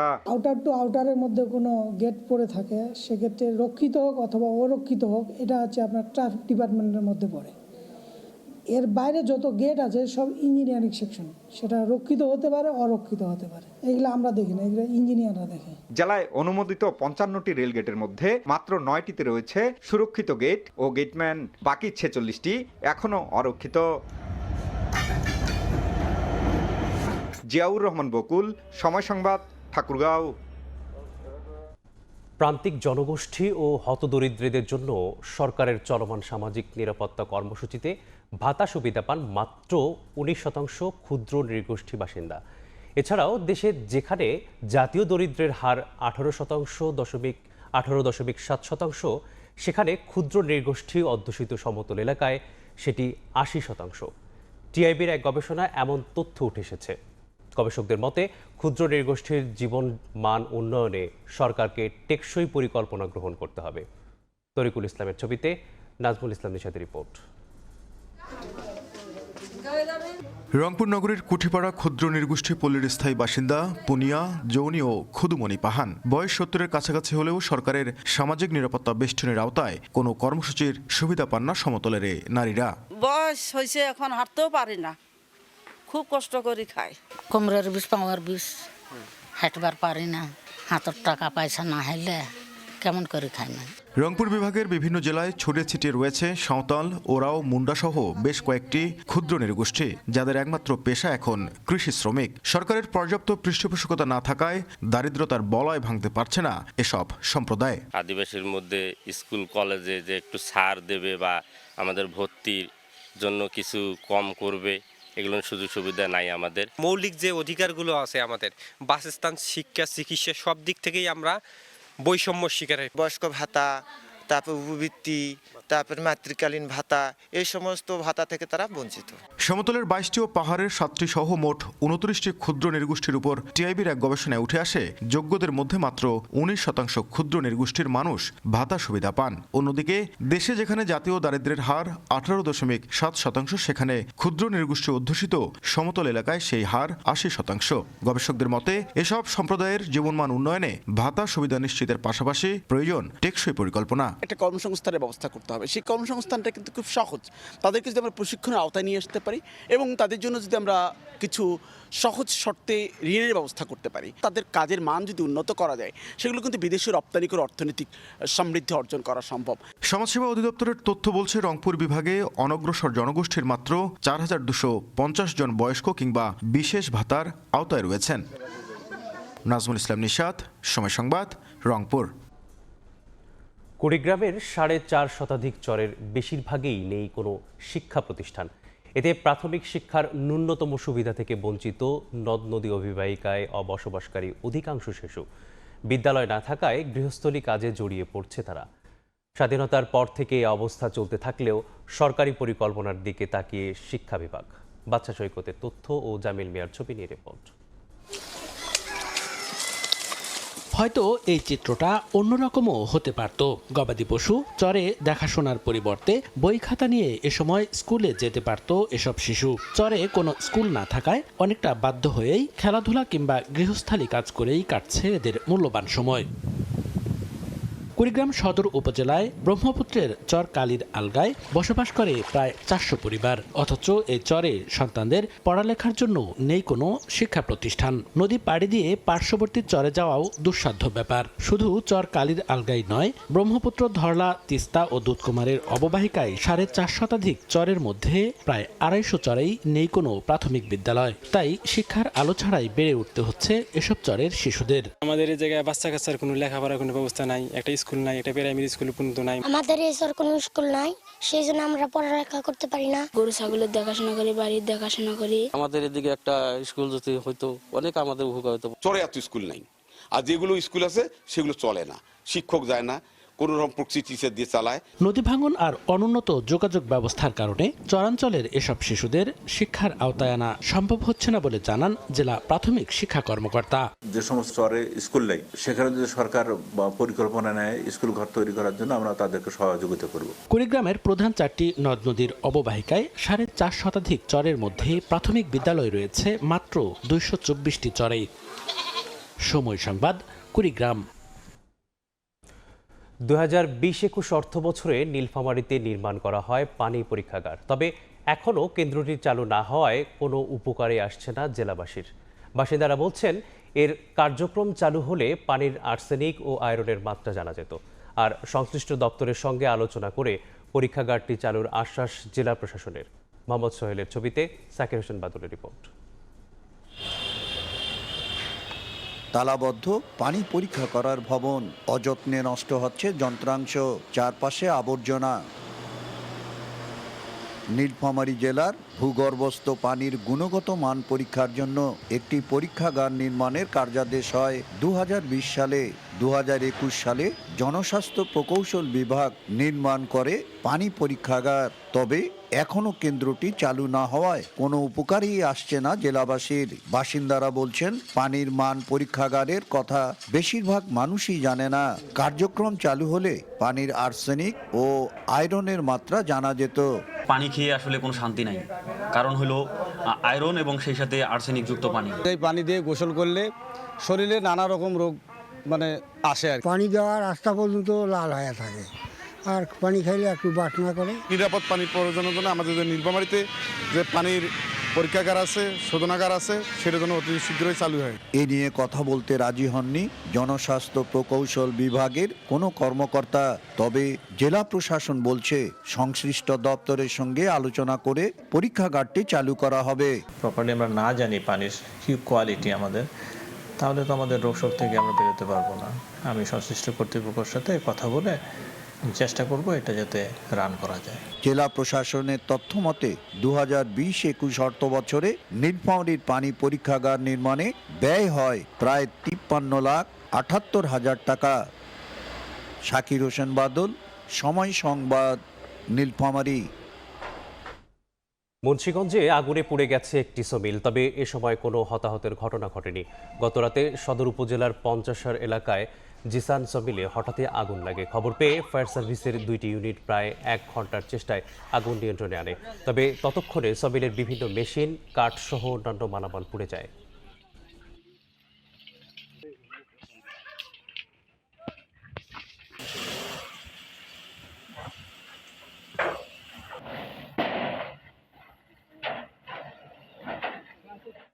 পাবনায় ৪৫টি অবৈধ ইটভাটাকে মোট ৪৭,৬০,০০০ জরিমানা করা হয়েছে।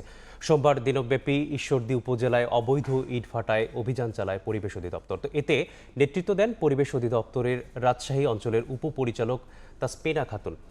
সেনাবাহিনী, র্যাব, পুলিশ ও আনসার বাহিনীর সদস্যরা এই অভিযানে অংশগ্রহণ করেন। এ সময় ৪৬ ইটভাটাকে জরিমানা করা হয়।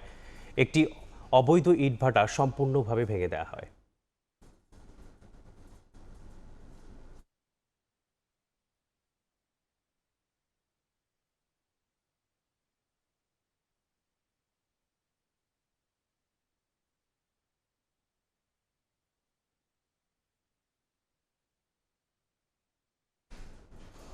ভোরের সময় এই ছিল আমার কাছে। পরবর্তী সংবাদগুলো জানাতে যুক্ত হবেন শবনম নিবিড়।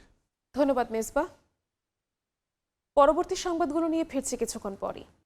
সমস্যায় জর্জরিত চুয়াডাঙ্গার জীবননগর মৎস্য বীজ উৎপাদন খামার। প্রকট লোকবল সংকট। উৎপাদন হচ্ছে না রেনু ও ধানি পোনা। জেলার বাইরে থেকে পোনা সংগ্রহ করতে বাধ্য হচ্ছেন মৎস্য চাষিরা। এ কারণে বাড়ছে ব্যয়, ব্যাহত হচ্ছে মাছ উৎপাদন কার্যক্রম। চুয়াডাঙ্গা প্রতিনিধি মাহফুজ মামুনের তথ্য ও ছবিতে রিপোর্ট।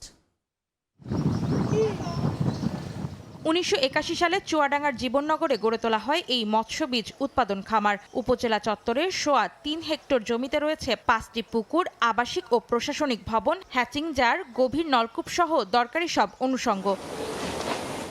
তবে খামারটিতে বন্ধ রয়েছে রেনু ও ধানিপোনা উৎপাদন। জেলার বাইরে থেকে রেনু ও ধানিপোনা সংগ্রহ করতে বাধ্য হচ্ছেন মাছ চাষিরা। এতে গুনতে হচ্ছে বাড়তি সময় ও অর্থ। আসলে এটা পরিচর্যার অভাবে পুকুরগুলোও দেখা যায় যে জঙ্গলে ভর্তি, এর ভিতরে আসলেও দেখা যায় যে জঙ্গল। উৎপাদন না হওয়ার কারণে মৎস্য চাষিরা এখন বিভিন্ন জেলার থেকে দূর দূরান্ত থেকে মাছের রেণুপোনা নিয়ে আসতে অনেকের মাছের অক্সিজেনের অভাবে রেণুপোনা মারা যায়। যে সমস্ত অবকাঠামোগুলো আছে এর কোনো কার্যক্রমতা না থাকার কারণে সেগুলো নষ্ট হচ্ছে। রয়েছে প্রকট জনবল সংকট। দীর্ঘদিন ধরে শূন্য রয়েছে খামার ব্যবস্থাপক সহ 4টি গুরুত্বপূর্ণ পদ, যা ভোগান্তি বাড়াচ্ছে চাষিদের। অকেজো হয়ে গেছে খামারটি, সরকারও বরাদ্দ বন্ধ করে দিচ্ছে। কারণ বীজ যখন উৎপাদন করতে যায়, মাছ থেকে যখন ব্রিডিং নেয় এবং সেটা যখন প্রোডাকশনে যায়, ফল মানে আশারও ফল পায় না। আমরা তো এখান থেকে মৎস্য রেণু পোনা বা অন্যান্য পোনা যা তৈরি করা হয় সেগুলো আমরা এখান থেকে পাই না। মানে ওপরটা একেবারে পরিত্যক্ত আর নিচে একটু কোনো রকম আছে, এটা তো অফিস চলে আর কি। মৎস্য খামারের সমস্যা দূর করতে ঊর্ধ্বতন কর্তৃপক্ষ কাজ করছে বলে জানান খামার ব্যবস্থাপক। মূলত এই খামারে মোট 5 জন জনবল রয়েছে, সংস্থান রয়েছে, কিন্তু অনলি শুধু একজন অফিস সহায়ক বর্তমানে কর্মরত রয়েছে। তো এই স্বল্প জনবল দিয়েও আমি চেষ্টা করতেছি যে সরকারের যে লক্ষ্যমাত্রা আছে সেগুলো যাতে যথাযথভাবে অর্জন হয় সে ব্যাপারে সচেষ্ট আছি। খামারটিতে বছরে 40 কেজি কার্প রেণু, 741 কেজি কার্প পোনা ও 25,000 পিস শিং পোনা উৎপাদনের ক্ষমতা রয়েছে। সময় সংবাদ, চুয়াডাঙ্গা। সারা দেশে শীতের দাপট, দেখা নেই সূর্যের। বিপাকে খেটে খাওয়া মানুষ। ঘন কুয়াশায় দুদিন ধরে বন্ধ বরিশাল থেকে নৌ চলাচল। পাটুরিয়া দৌলতদিয়ায় ফেরি চলাচল ব্যাহত। বিস্তারিত জানাতে রাজশাহী থেকে যুক্ত হচ্ছেন সহকর্মী আলতাফ হোসাইন, সিলেট থেকে আমিনুল ইসলাম, বরিশাল লঞ্চ ঘাটে রয়েছেন মেহেদি হাসান বাপ্পি, পাটুরিয়া ঘাটে আছেন মোহাম্মদ ইউসুফ আলী। সরাসরি প্রথমে যাচ্ছি আলতাফের কাছে। আলতাফ, তীব্র শীতে নাজেহাল অবস্থা। বিশেষ করে আমরা যদি দেখি যে ছিন্নমূল মানুষ যারা আছেন রাজশাহীতে, তারা কিন্তু আসলে তাদের জীবনযাত্রা বিপর্যস্ত হয়ে পড়েছে এবং এই শীতের দাপট আমরা কয়েকদিন ধরেই দেখছি। বিশেষ করে গত 3 দিন ধরে, কিন্তু 2 দিন ধরে আমরা সূর্যের দেখা কিন্তু পাচ্ছি না রাজশাহী জেলাতে। এবং একই সঙ্গে আমরা যেটি দেখছি এই শীতের দাপটে আমরা সাধারণ খেটে খাওয়া মানুষের যে তারা যে তাদের জীবন জীবিকা যে বিপাকে পড়েছে বা বিপর্যস্ত হয়ে পড়েছে সেটি কিন্তু আমরা দেখছি। এবং এই মুহূর্তে আমরা আছি রাজশাহী রেল স্টেশনে, যেখানে আমরা দেখছি ছিন্নমূল মানুষ যারা আছেন তারা কিন্তু আসলে এখানে মূলত সারা রাত এভাবে শুয়ে কাটান। তবে শীতের ভিতরে তারা কিন্তু আসলে গরম কাপড়ের পর্যাপ্ত গরম কাপড়ের অভাবে তাদের কিন্তু আমরা শীতে কাঁপতে দেখেছি এবং তারা খুবই কষ্টে আছে। এবং একই সঙ্গে যোগ হয়েছে গুড়ি গুড়ি বৃষ্টি। হঠাৎ করে রাত্রে থেকে কিন্তু আমরা গুড়ি গুড়ি বৃষ্টি দেখছি রাজশাহীতে এবং কিছু কিছু এলাকায় সেই বৃষ্টিটা একটু কিছু কিছু এলাকায় বেশি হয়েছে বৃষ্টির পরিমাণটা। তো সুতরাং এই বৃষ্টিতে আরও কিন্তু তাপমাত্রা কমে গিয়েছে বলে আমরা দেখতে পাচ্ছি, যেখানে গতকালকে আমরা 12.4 ডিগ্রি সেলসিয়াস আমরা দেখেছি তাপমাত্রা সর্বনিম্ন, সেটি কিন্তু এই মুহূর্তে আমরা দেখছি যে 11 ডিগ্রি সেলসিয়াসে নেমে এসেছে এবং সেটি আসলে ফিল হচ্ছে 10 ডিগ্রির মতো। এবং এই অবস্থায় কিন্তু এই তীব্র শীতের কনকনে শীতের মধ্যে কিন্তু আসলে ছিন্নমূল বলি আর খেটে খাওয়া সাধারণ মানুষ যারা আছেন তাদের কিন্তু খুবই কষ্ট, খুবই বেগ পোহাতে হচ্ছে তাদের জীবন জীবিকা নির্বাহ করার ক্ষেত্রে। আমরা দিন মজুর দেখেছি রাস্তার পাশে বা মোড়ে দাঁড়িয়ে আছে, তারা কাজের অপেক্ষায় আছে, যদিও কাজ কিন্তু সেভাবে পাচ্ছে না।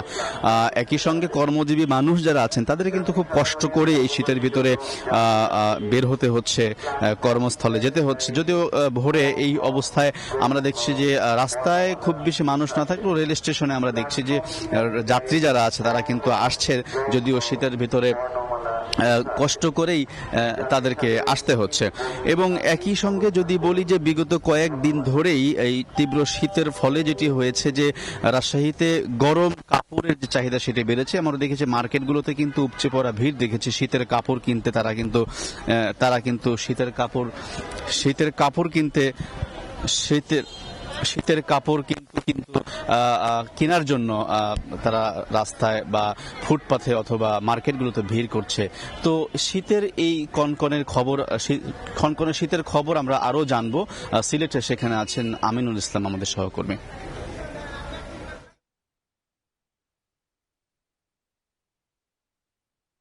যে হারে কমছে সেই অনুযায়ী কিন্তু সিলেট অঞ্চলের মানুষ দুদিন ধরে আসলে রোদের দেখা পাচ্ছেন না সেটি বললেই হয়। আজকে কিছুটা বেড়েছে, গতকাল 14 ডিগ্রি সেলসিয়াস তাপমাত্রা ছিল সিলেটে, আজকে 21 ডিগ্রি সেলসিয়াসে রয়েছে। আমরা যদি একটু দেখাই, এই অঞ্চলে আপনারা জানেন যে হাওর অধ্যুষিত এলাকা সিলেট এবং পাশাপাশি এই এলাকাগুলোতে বিভিন্ন বাগান, আপনারা জানেন যে চা বাগান, শ্রীমঙ্গল এলাকা বাংলাদেশের সবচেয়ে কম তাপমাত্রা নিয়ে আসলে শীত এলাকায় শীত মৌসুমে আসলে এই এলাকার মানুষজন জীবনযাপন করেন। তারা আসলে সকাল হলেই আগুন জ্বালিয়ে আসলে তাদের উষ্ণতার যে অংশটুকু রয়েছে তারা আসলে চেষ্টা করেন শীতের এই কষ্টের মধ্যে কোনো রকমে সকালে যারা নিম্ন আয়ের মানুষ যারা বের হন তারা তাদের সময়টি অতিবাহিত করেন। আমরা সিলেট সুনামগঞ্জ যে এলাকাটি রয়েছে এর হাইওয়ের ঠিক নিকটবর্তী যেসব গ্রামগুলো এখনো আপনারা দেখতে পাচ্ছেন যে কুয়াশাচ্ছন্ন। গেল রাতে কুয়াশা প্রচন্ড ছিল, গাড়িতে চলাচল এই এলাকার মানুষের চলতে কিছুটা বেগ পেতে হয়েছে। যেহেতু রাতে কুয়াশা ছিল, সকালে কিছুটা কমেছে, তবে গ্রামের যেসব চিত্র এখনো রয়েছে আপনারা দেখতে পাচ্ছেন কুয়াশা এখনো আচ্ছন্ন রয়েছে। এই এলাকার বাজারগুলোতে কিন্তু এখনো লোক সমাগম হয়নি, কারণ হচ্ছে যে সিলেট অঞ্চলে আপনারা জানেন যে কিছুটা দেরিতে হলো এই বাজারগুলো জমে ওঠে। তবে আমরা যদি বাজারের চিত্র দেখাতে পারতাম ভালো হতো, কারণ এই এলাকাতে এখনো মানুষজন যেহেতু আসেনি, 9টা থেকে 10টার মধ্যে এই এলাকার মানুষজন বাজারে আসবেন।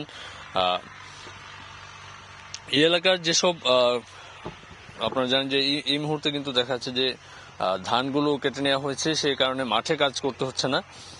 তাই কিছুটা এই এলাকার মানুষের এই এলাকাতে কিছুটা আসলে এই শীত মৌসুমে আসলে কষ্ট হলেও এখনো আসলে মাঠে কাজ করতে হচ্ছে না। তবে যে এলাকাগুলোতে আসলে মানুষজন চেষ্টা করছেন আসলে শীত নিবারণের জন্য, তারা আসলে পরবর্তীতে হয়তো আমরা এই মুহূর্তে একটু যেতে চাই বরিশালের খবর। বরিশালে মেহেদি রয়েছেন লঞ্চঘাট এলাকায়, আমরা একটু সেই এলাকার শীতের খবর জেনে নিতে চাই। ঘন কুয়াশার ফলে কিন্তু গত 2 দিন ধরে ঢাকা বরিশাল নৌ রুটে ছেড়ে যায়নি কোনো লঞ্চ। গত রোববার বাংলাদেশ অভ্যন্তরীণ নৌ পরিবহন কর্তৃপক্ষ গেল সন্ধ্যায়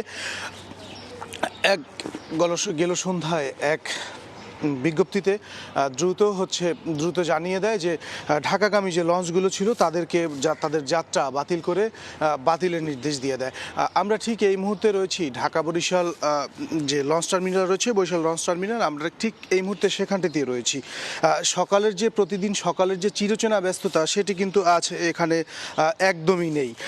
আমরা এখানে কথা বলেছিলাম বিএডব্লিউটি এর যা কর্মকর্তা রয়েছেন তাদের সাথে, এবং নৌ ট্রাফিক বিভাগের যিনি কর্মকর্তা তিনি আমাদেরকে জানিয়েছিলেন গত রোববার ঘন কুয়াশার কারণে ঢাকা অফিসের নির্দেশে বরিশাল ঢাকা রুটের পারাবাত 11 ও 12, এম খান 7, সুরভি 7 এবং ভায়া পথের সুন্দরবন 12 লঞ্চের যাত্রা বাতিল করা হয়েছে। এবং আবহাওয়া স্বাভাবিক না হওয়া পর্যন্ত কিন্তু এই ঢাকা বরিশাল রুটে নৌ চলাচল বন্ধই থাকবে। তবে কুয়াশা কম থাকার ফলে কিন্তু আজ সকালে দেখা যাচ্ছে যে বরিশাল অভ্যন্তরীণ রুটে যে লঞ্চগুলো রয়েছে সেই লঞ্চগুলো কিন্তু বরিশাল লঞ্চ টার্মিনাল থেকে ছেড়ে যাচ্ছে। সব মিলিয়ে কিন্তু বলাই যায় যে দক্ষিণের জনপদে এবার জেঁকে বসেছে তীব্র শীত, আর এর সাথে যুক্ত হয়েছে ঘন কুয়াশা। ফলে কুয়াশার কারণে অব্যাহত একের পর এক দুর্ঘটনা ঘটছে, আর এই দুর্ঘটনা এড়াতেই কিন্তু বিআইডব্লিউটি এর ঢাকা বরিশাল নৌ রুটে লঞ্চ চলাচল বন্ধ রেখেছে।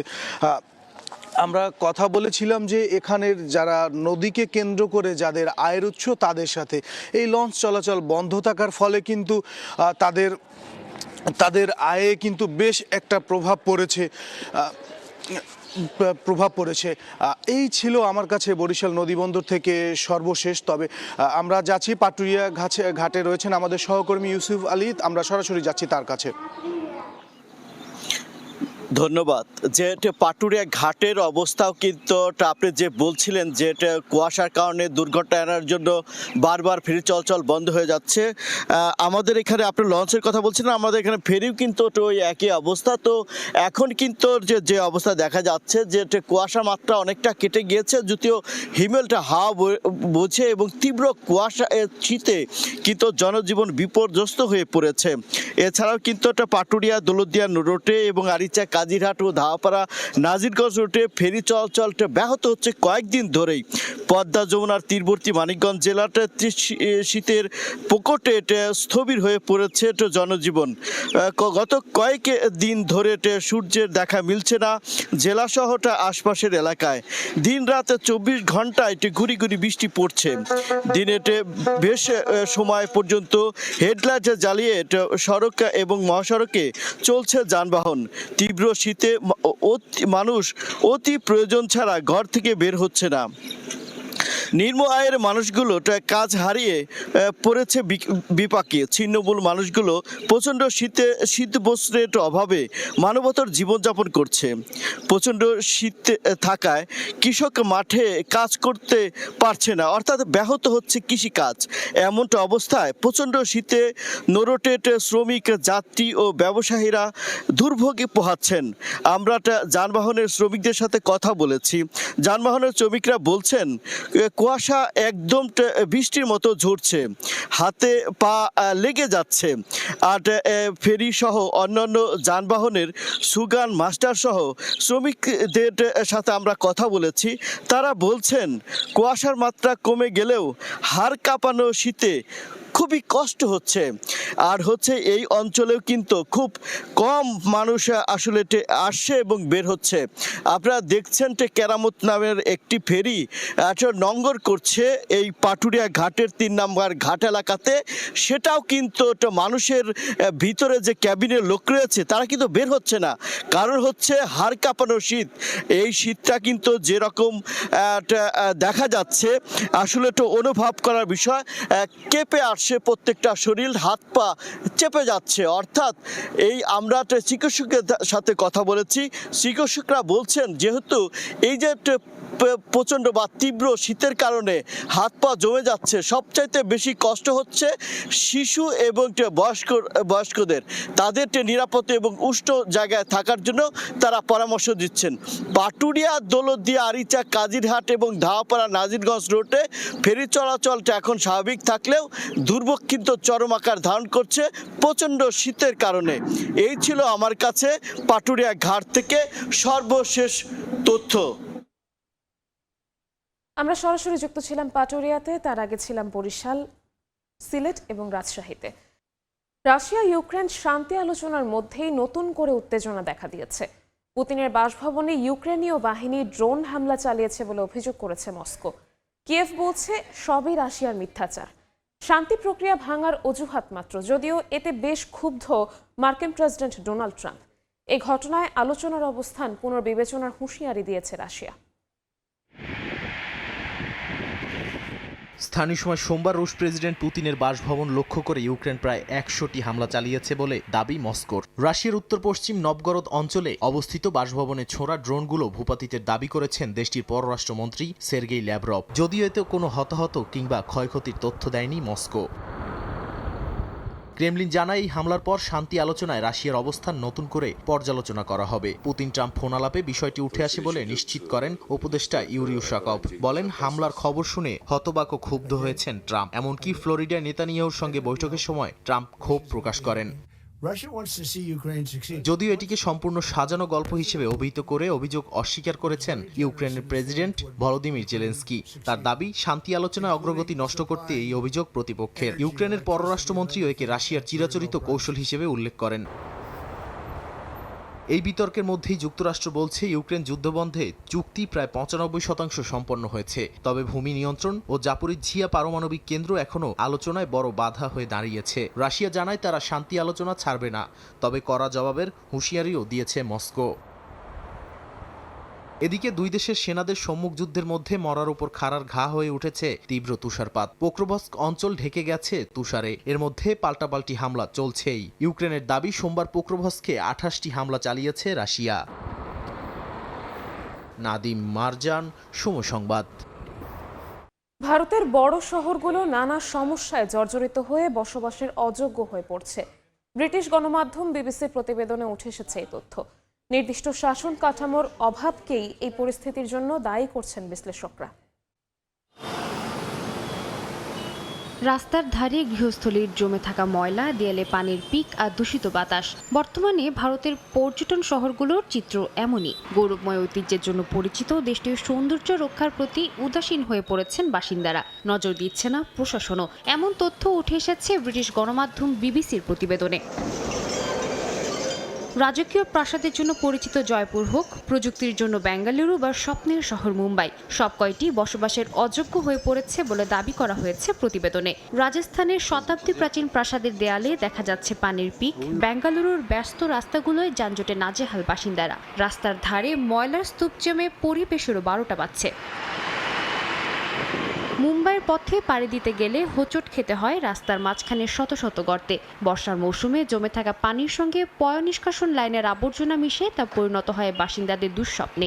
এ অবস্থায় মোদি প্রশাসনের আধুনিক ভারত তৈরির প্রতিশ্রুতি প্রশ্নবিদ্ধ হচ্ছে বলে মনে করছেন অনেকে।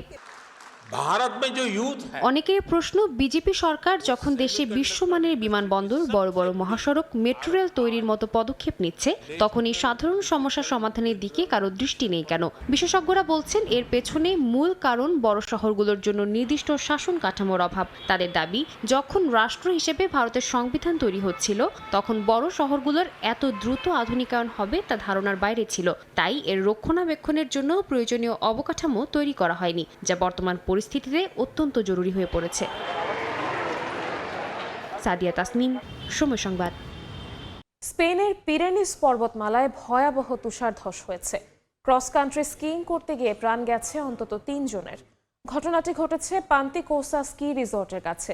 দুর্গম পাহাড়ি এলাকায় চলছে উদ্ধার অভিযান। কর্তৃপক্ষ জানিয়েছে নিহতরা 6 জনের একটি দলের সদস্য ছিলেন।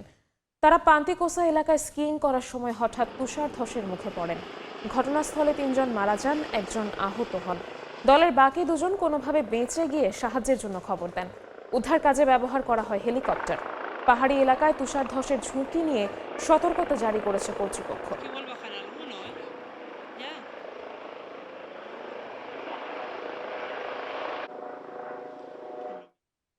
প্রতি বছর নতুন নতুন আইন করেও সড়কে মৃত্যুর হার কমাতে পারছে না আয়ারল্যান্ড সরকার। দুর্ঘটনা কমাতে এবার বসানো হয়েছে 400 নতুন ক্যামেরা। থাকবে দেশটির গুরুত্বপূর্ণ সড়কগুলোতে। 1 জানুয়ারি থেকে চালু করা হবে এসব ক্যামেরা। অনেক সড়কে আগের চেয়েও কমানো হচ্ছে গতি। আয়ারল্যান্ড থেকে সৈয়দ জুয়েলের রিপোর্টে বিস্তারিত। আয়ারল্যান্ডে গেল বছরেও সড়ক দুর্ঘটনায় মৃত্যু হয় 174 জনের, সেটি ছাড়িয়ে এবছরে এখন পর্যন্ত মৃত্যু হয় 186 জনের। অথচ প্রতি বছর গতি কমানো থেকে জরিমানার হারও বাড়িয়েছে কয়েক দফা, তাতেও কমেনি মৃত্যুর হার। এবার দেশটির গুরুত্বপূর্ণ কাউন্টির মোটরওয়ে থেকে ন্যাশনাল প্রাইমারি রোডেও বসানো হয়েছে 400 স্পিড ক্যামেরা, যেগুলো 1 জানুয়ারি থেকে মনিটরিং করা শুরু করবে রোড সেফটি অথরিটি ও স্থানীয় পুলিশ। আসছে অনেক শহরতলি ও গ্রামীণ সড়কের গাড়ি চালানোর গতিতে পরিবর্তন। অনেক শহরতলি ও গ্রামীণ সড়কে সর্বোচ্চ গতিসীমা আগে যেখানে ছিল 80 তা কমিয়ে করা হয়েছে 60, যেখানে ছিল 50 সেখান থেকে কমিয়ে করা হয়েছে 30। গতি কমানো ও স্পিড ক্যামেরা বসানোয় দুর্ঘটনা অনেক কমে যেতে পারে, তাই সবাইকে সতর্ক হয়ে আইন মেনে গাড়ি চালানোর পরামর্শ এখানের স্থানীয় সহ প্রবাসী বাংলাদেশিদের। সবাই সতর্কভাবে চালাবেন, যাতে আইনের প্রতি বাংলাদেশি ভাইয়েরা সম্মান রেখে চলবেন। নতুন আইন আসলে আমাদের সবাইকে নিরাপদ রাখার জন্য করা হয়েছে, যেহেতু সবাই সাবধানে গাড়ি চালানো উচিত। এদিকে আগামী বছরের নভেম্বর থেকে লার্নার পারমিটদের বেলায় আসছে অনেক পরিবর্তন। সড়কের মৃত্যুর হার রোধে আইরিশ সরকার নেওয়া নানা পদক্ষেপে মৃত্যুর হার কমবে না, দরকার সবার সচেতনতা। মনে রাখতে হবে, সতর্ক হয়ে চালালে গাড়ি, নিরাপদে ফিরবে সবাই বাড়ি। সৈয়দ জুয়েল, সময় সংবাদ, আয়ারল্যান্ড। বিশ্বের বিভিন্ন দেশের মতো মালদ্বীপেও বসবাসরত প্রবাসী বাংলাদেশি ভোটারের মধ্যে নির্বাচন নিয়ে ব্যাপক আগ্রহ রয়েছে। নানা কারিগরি জটিলতার চ্যালেঞ্জ নিয়েও প্রায় 8,000 প্রবাসী ভোটার হতে আবেদন করেছেন। ভোটাধিকার নিয়ে প্রচারণার পাশাপাশি 31 ডিসেম্বরের মধ্যে সব প্রবাসী বাংলাদেশিকে আউট অফ কান্ট্রি ভোটিংয়ে রেজিস্ট্রেশন করার আহ্বান জানিয়েছেন হাই কমিশন। খন্দকার ওমর ফারুকের তথ্য ও ছবিতে বিস্তারিত। প্রবাসীদের দীর্ঘদিনের দাবি ছিল জাতীয় পরিচয়পত্র এবং ভোটাধিকারের। বাংলাদেশের অন্তর্বর্তী সরকার এবার প্রবাসীদের স্বপ্ন পূরণে এগিয়ে এসেছে। বিশ্বের বিভিন্ন দেশে ভোটার নিবন্ধন ও এনআইডি কার্যক্রম শুরু করার পর গত 27 নভেম্বর থেকে মালদ্বীপেও প্রবাসীরা এই সুবিধা পেতে শুরু করেছেন।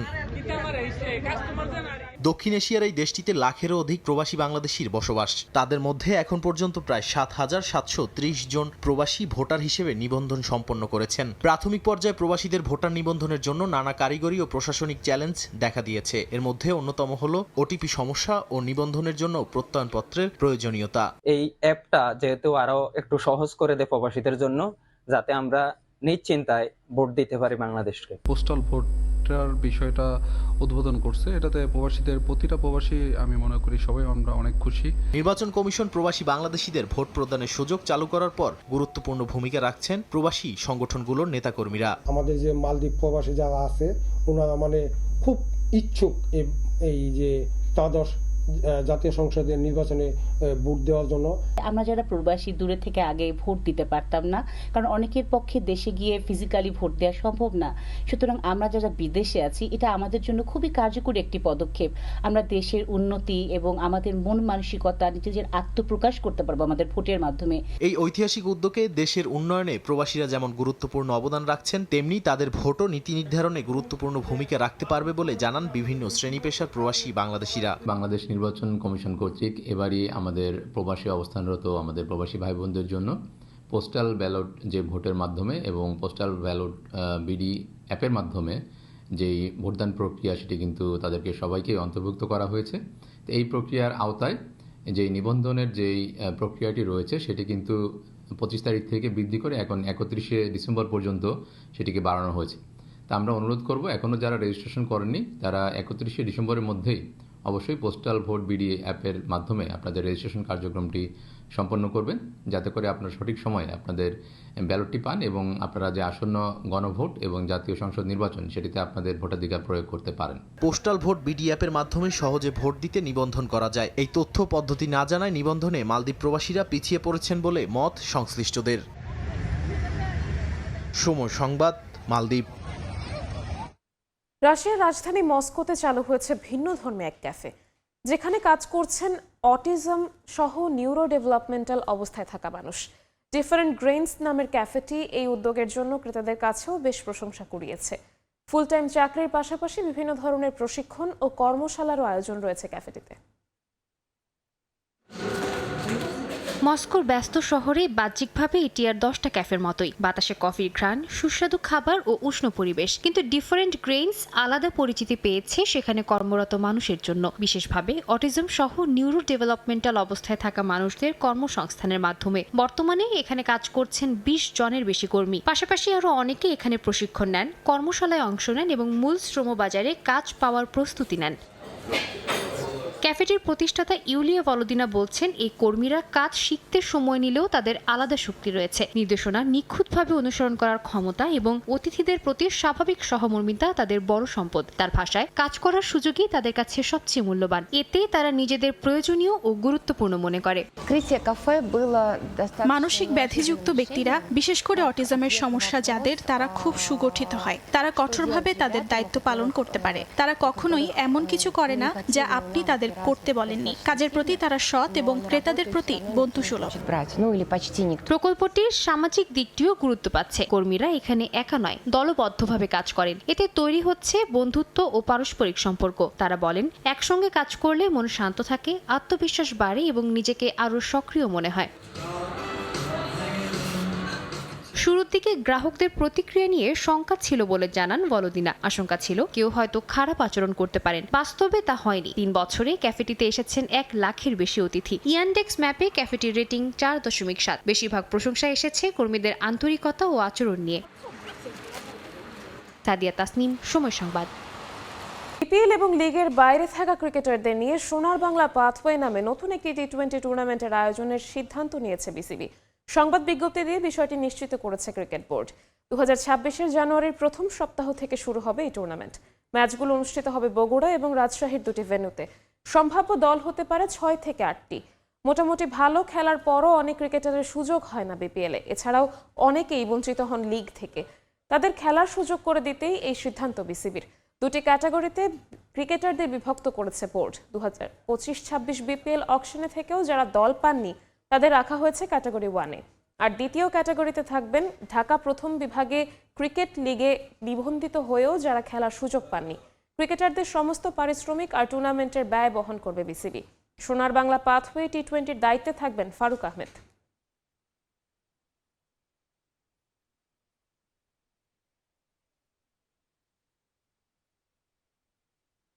সভাপতি থাকা অবস্থায় ক্রিকেট বোর্ডে তামিম ইকবালকে চেয়েছিলেন ফারুক আহমেদ, যার জন্য ক্রিকেট অপারেশনস কমিটি দিতেও বিলম্ব করেছিলেন। তামিমকে প্রতিদ্বন্দ্বী ভাবলে কখনোই প্রস্তাব দিতেন না বলে সময় সংবাদে জানিয়েছেন বিসিবির সহসভাপতি ফারুক আহমেদ। তৎকালীন যুব ও ক্রীড়া উপদেষ্টা আসিফ মাহমুদের অনুরোধেই পুনরায় এসেছেন বিসিবিতে। এবার ফিরেছেন অনেকটা চ্যালেঞ্জ নিয়েই। ফারুক আহমেদের সাক্ষাৎকারের আজ থাকছে দ্বিতীয় পর্ব। আমরা দেখেছি আপনি অনেকে বলে যে আপনি তামিম ইকবালকে ক্রিকেট বোর্ডে চেয়েছিলেন অ্যাজ এ ডিরেক্টর, ক্রিকেট বোর্ডে কাজ করুক। এটা কতটুকু সত্যতা আছে? 100% সত্যি। তামিমকে আসলে প্রথম যখন আমি হলাম তখন প্রথম আমি চেয়েছিলাম তামিম আরও খেলুক, কিন্তু তামিমের শারীরিক কন্ডিশন তো তামিম সবচেয়ে ভালো জানবে। সো একসময় সে আমাকে বললো, মনে হয় না আমি ন্যাশনাল টিম আর খেলতে পারবো। আপনি জানেন যে আমি কমিটি অনেক দেরি করে দিয়েছিলাম। আমি ক্রিকেট অপারেশনস তামিমের জন্য চিন্তা করি, কিন্তু এটাতে I waited for 4 months 3 months হয়তো বা অপেক্ষা করেছিলাম। তো তামিমকে পেলে আপনি মনে করেন তামিমের ব্র্যান্ডটা কি কাজে লাগানোর জন্য। সো ওটা ভালো চিন্তা ছিল। মানে আপনি ক্রিকেটিং অ্যান্ড একদম কারেন্ট ওয়ার্ল্ডে যার পরিচিতি আছে, ও তো ফোনটা তুলে হয়তো বা একটা প্লেয়ারকে, বিরাট কোহলিকে একটা ফোন করতে পারে, ইন্ডিয়া কোনো প্রবলেম বা পাকিস্তানে কারোর সাথে কথা বলতে পারে। সো এই ইংল্যান্ড, অস্ট্রেলিয়া, আমার চিন্তার ব্যাপারটা কিন্তু একদম স্বচ্ছ। আমি চিন্তা করতাম যে এই ছেলেটা আমার প্রতিদ্বন্দ্বী, আমি তো এইভাবে চিন্তাই করতাম না। ম্যাক্সিমাম মানুষ কী করে, যে ইজ নেক্সট ইন লাইন, ওরে কোনো ইয়ে দেওয়া দরকার নাই, মানে ইউনো তাদের কোনো প্রিভিলেজ বা তাকে কোনো চান্স দেওয়া দরকার নাই। সো আমি চিন্তা করছি শুধুমাত্র ক্রিকেটের জন্য যদি অপারেশনস আসে ভালো হবে। সো এই জন্য আমি তামিমকে ছেলেমেয়ে কথাটা খুবই সত্যি কথা। জি, নাসির মাহমুদ অনেকবারই বলেছিলেন যে কোনো দুর্নীতির জন্য আপনাকে নমিনেশনটা এনএসএ প্রত্যাহার করেনি। একটা কথা বলছে বিপিএল নিয়ে কিছু ঘটনার জন্য, ওইটাও খুব লেম এক্সকিউজ। জি, কিন্তু এরপর আবার উনি আপনার কাছে অ্যাপ্রোচ করেছিল। সেই অ্যাপ্রোচটা আপনি কীভাবে দেখেছেন, বা তার সঙ্গে আপনার যতটুকু বলা যায় কি কথোপকথন হয়েছিল? আমার ক্যারেক্টার একটা বড় জিনিস হলো গিয়ে, আপনি দোষ বলেন, গুণ বলেন, বোল্ডনেস। লাইক আমি যেটা আমি ফিল করি না আমি বলতে কখনো দ্বিধাবোধ করি না আর কি। সো আসিফ মাহমুদ যখন আমার কাছে বললেন যে বাংলাদেশ ক্রিকেট আপনাদের দরকার, যা হয়েছে হয়েছে, so it was like a kind of A request that আসেন কাজ করেন, আমি আপনাকে চাই আবার, যেটা আগে হয়ে গেছে। তো আই থট দ্যাট অ্যাটলিস্ট একটা মানুষের রিয়েলাইজেশন তো খুব ইম্পর্টেন্ট। আমরা তো ভুল করি, অনেক ভুল করি মানুষ, ভুল করি যদি আপনি বুঝতে পারেন যে জিনিসটা হয়তো বা একটু অন্যভাবে হলে ভালো হতো, আমার কাছে মনে হয়েছে। And he was like very straightforward and frank that সে কিন্তু বলেছে আমাকে যে বুলবুল প্রেসিডেন্ট হবে, ও চিন্তা করছে বুলবুলকেই। সো আমার কিন্তু ওই ডিসিশনটা নিতে আমাকে সময় দেওয়া হয়েছে যে আপনি একটু চিন্তা করে দেখেন। আমি বলছি হ্যাঁ। তারপর আমি চিন্তা করলাম যে আমি বললাম না আমার অনেকগুলা প্রুফ করার পয়েন্ট ছিল এখানে, যে যে লোকগুলা আমার পিছনে লেগেছে, একটা media trial, it's a group of people, director involve ছিল, তারা মিলে মিশে কোথায় কোন অফিসে গিয়ে বসতো, কোথা থেকে কি সাহায্য সহযোগিতা পেত, সবই আমি জানি। সো মনে করলাম যে দেখি এটা যদি একটা চ্যালেঞ্জ হয়, ওয়াই নট। কারণ আমার জন্য যখনই জিনিসটা একদম, আমি আজকে ক্রিকেট বোর্ডে না থাকলে আমি শেষ, যেটা অনেকের জন্য হয়তো ব্যাপারটা এরকম, কিন্তু আমার জন্য তো না। গত বিপিএল চলাকালীন আমি জানি না আপনার মনে আছে কিনা, আমরা কভার করেছিলাম একজনের বক্তব্য। তিনি রাজশাহীর একজন, এবং উনি এসে বলেছিলেন যে তারা রাজশাহী ফ্র্যাঞ্চাইজি চেয়েছিল, কিন্তু আপনি দেননি বা বোর্ড থেকে দেয়া হয়নি। পরবর্তীতে আপনার এগেনস্টে অনেক বক্তব্য দিয়েছিলেন। তিনি এখন রাজশাহী থেকেই কিন্তু বোর্ড ডিরেক্টর হয়ে এসেছেন। ওনার সাথে কি আপনার কথা হচ্ছে? অনেকগুলো তো মিটিং হয়েছে, উনি কেন এই কথাগুলো বলেছিল? আসলে আমি বললাম না, এজেন্ডা ভিত্তিক হয়তো মানুষের জীবনে। সো আমি খুব I don't look back too much, because সে যেই কথাগুলো বলেছে, আপনি এবারে তো টিম 12টা বোধহয় অ্যাপ্লিকেশন পড়েছিল বা 10টা, সবাই কিন্তু পায় না, 6টা টিম হয়েছে, তারপর ওদের কেউ খুঁজে এনেছে। সো সে তখন গ্রিভেন্স হয়তো সে এসছে তখন হয়তো অন্য টিম পয়সা দিয়ে দিয়েছে। পার্টিকুলার সে আমাকে ফোন করে বলে নাই যে আমি ফ্র্যাঞ্চাইজি চাই। কেন আপনি মনে করেন আমি এখন খুঁজছি, আপনি ইউআই দিয়েছি, আপনি করবে, এটা তো ব্যক্তিগত কিছু নয়। বিকজ আমি এই কথাটা ছড়িয়েছে ওরা, আমার বন্ধু শফিক যে লোকটা রাজশাহীর, ওকে আমি জীবনে প্রথম দেখেছি যেদিন বোর্ডে এসে সে ইন্টারভিউ দিল আমাকে, first time in my life. এটা কিন্তু ছড়িয়েছে এই ফারুক আহমেদের ফ্রেন্ড এটা। সো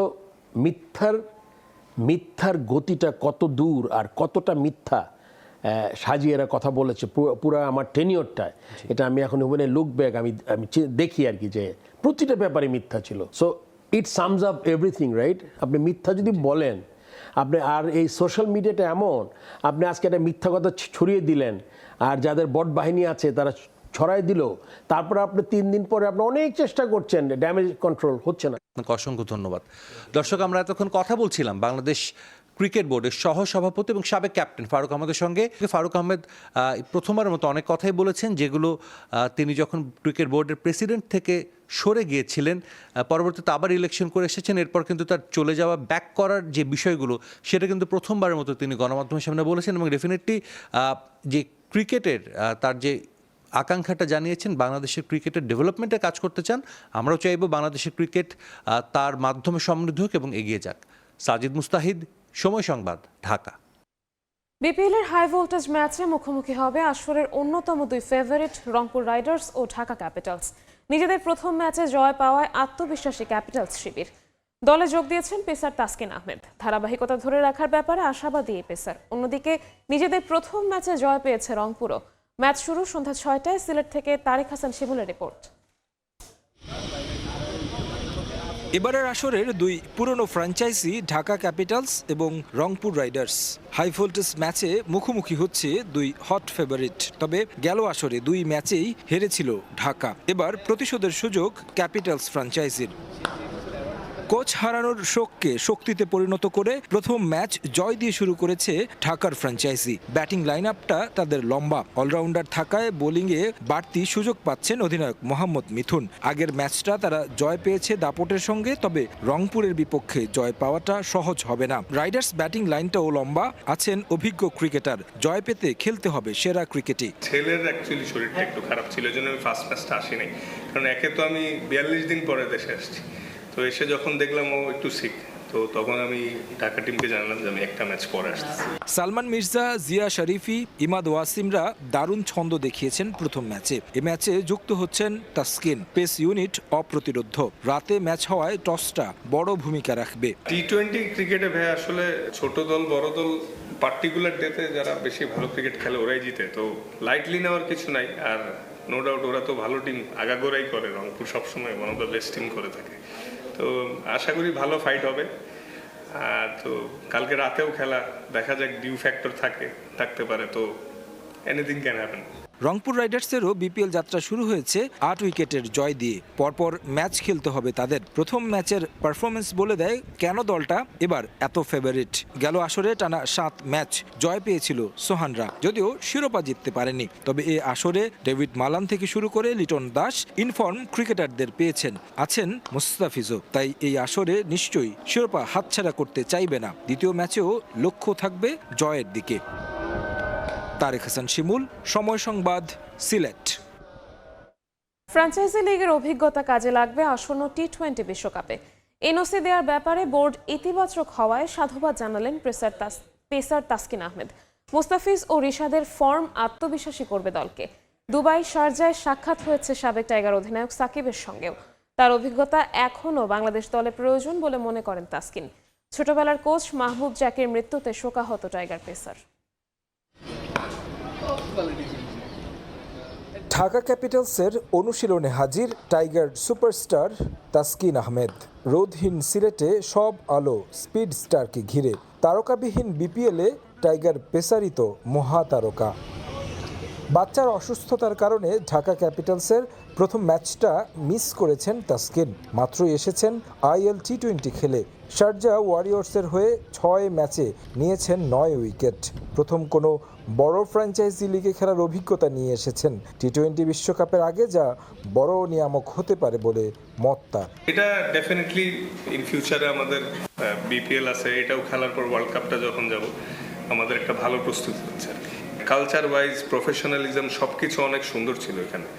তো এই জিনিসগুলা থেকে যতটুকুই শিক্ষা গ্রহণ করছি, এটা ইন ফিউচারে আমি শিওর যে বাংলাদেশ টিমেও ইম্প্যাক্ট পড়বে। কিছুটা হলেও 5% ইমপ্রুভমেন্ট আসবে এটা থেকে। রিশাদ বিগ ব্যাশে এখন পর্যন্ত 5 ম্যাচে নিয়েছেন 8 উইকেট। আগের তুলনায় টাইগার লেগির গুগলিটা ভালো হচ্ছে।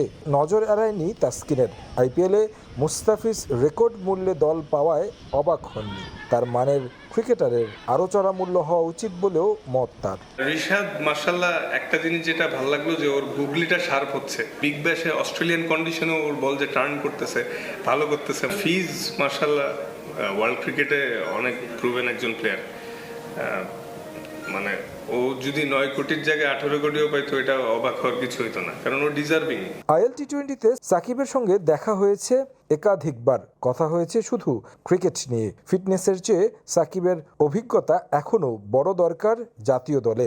এছাড়া ফ্র্যাঞ্চাইজি লিগে খেলার ব্যাপারে বিসিবি ইতিবাচক হয় দিলেন সাধুবাদ। একটা সার্টেন টাইমে যে টু বি অনেস্ট সাকিব ভাইয়ের এখন ফিটনেস আর থেকেও বড় জিনিস গেম অ্যাওয়ারনেসটা, যেটা অনেক ইম্প্যাক্ট পড়ে যে কোনো টিমের জন্য। অনেক এক্সপিরিয়েন্স, হ্যাঁ 400-র উপরে টি-20 ম্যাচ খেলা একজন প্লেয়ার। তো এটা আসলে যে কোনো টিমের জন্যই এটা পজিটিভ সাইড। প্রিয় কোচ মাহবুব আলী জাকির চলে যাওয়া মানতে পারছেন না তাসকিন। এটা খুবই শকিং, কারণ to be honest Zakir sir সেই আন্ডার 15 থেকে আমার অনেক পছন্দের একজন কোচ, এবং শুধু আমার না, অনেক আমাদের লোকাল যতই ফাস্ট বোলাররা আছে সবাই আসলে খুবই পছন্দ করতেন, এবং স্যার ভালো মানুষ ছিলেন। আল্লাহ বেহেশতে নসিব করুক। এটা একটা বিগ লস। একদিনের অনুশীলনে ঢাকা ক্যাপিটালসের সঙ্গে মানিয়ে নেয়ার চেষ্টা করছেন তাসকিন আহমেদ। তারেক হাসান শিমুল, সময় সংবাদ, সিলেট। বিগ ব্যাশে চলছে রিশাদ হোসেন ম্যাজিক। মেলবোর্ন রেনেগেডসকে 4 উইকেটে হারানোর ম্যাচে 2 উইকেটই নিয়েছেন টাইগার লেগ স্পিনার। শুরুতে ব্যাট করে 9 উইকেট হারিয়ে 162 রান করে মেলবোর্ন। জবাবে 6 উইকেট হারিয়েই জয় তুলে নেয় হোবার্ট হারিকেন্স। বিগ ব্যাশের শুরুটা মন মতো হয়নি রিশাদের। প্রথম ম্যাচে উইকেটের দেখা পাননি তিনি, কিন্তু ছিলেন বেশ হিসেবি। পরের ম্যাচে 2 উইকেট নিয়ে তার ম্যাজিক শুরু হয় হারিকেন্সের হয়ে। এরপর 3 ম্যাচে নিলেন 6 উইকেট। এখন পর্যন্ত আসরে স্পিনারদের মধ্যে তার উইকেট সংখ্যায় সবচেয়ে বেশি। হোবার্টে রিশাদের সতীর্থ হিসেবে আছেন English leg spinner Rehan Ahmed. সমান ম্যাচ খেলে তার উইকেট সংখ্যা মাত্র 2। এখান থেকেই বোঝা যায় হোবার্ট হ্যারিকেন্সের জন্য রিশাদের গুরুত্ব। মেলবোর্ন রেনেগেডসের হয়ে আজও দারুণ দুটো উইকেট নিয়েছেন এই লেগি। নিজের দ্বিতীয় ওভারে এক বাউন্ডারি হজম করলেও বুদ্ধিদীপ্ত বোলিংয়ে তুলে নেন রিজওয়ানের উইকেট। পরে নিজের 3 নম্বর ওভারে দুটো ছক্কা হজম করলেও আউট করেন জ্যাক ফ্রেজার ম্যাগার্টকে।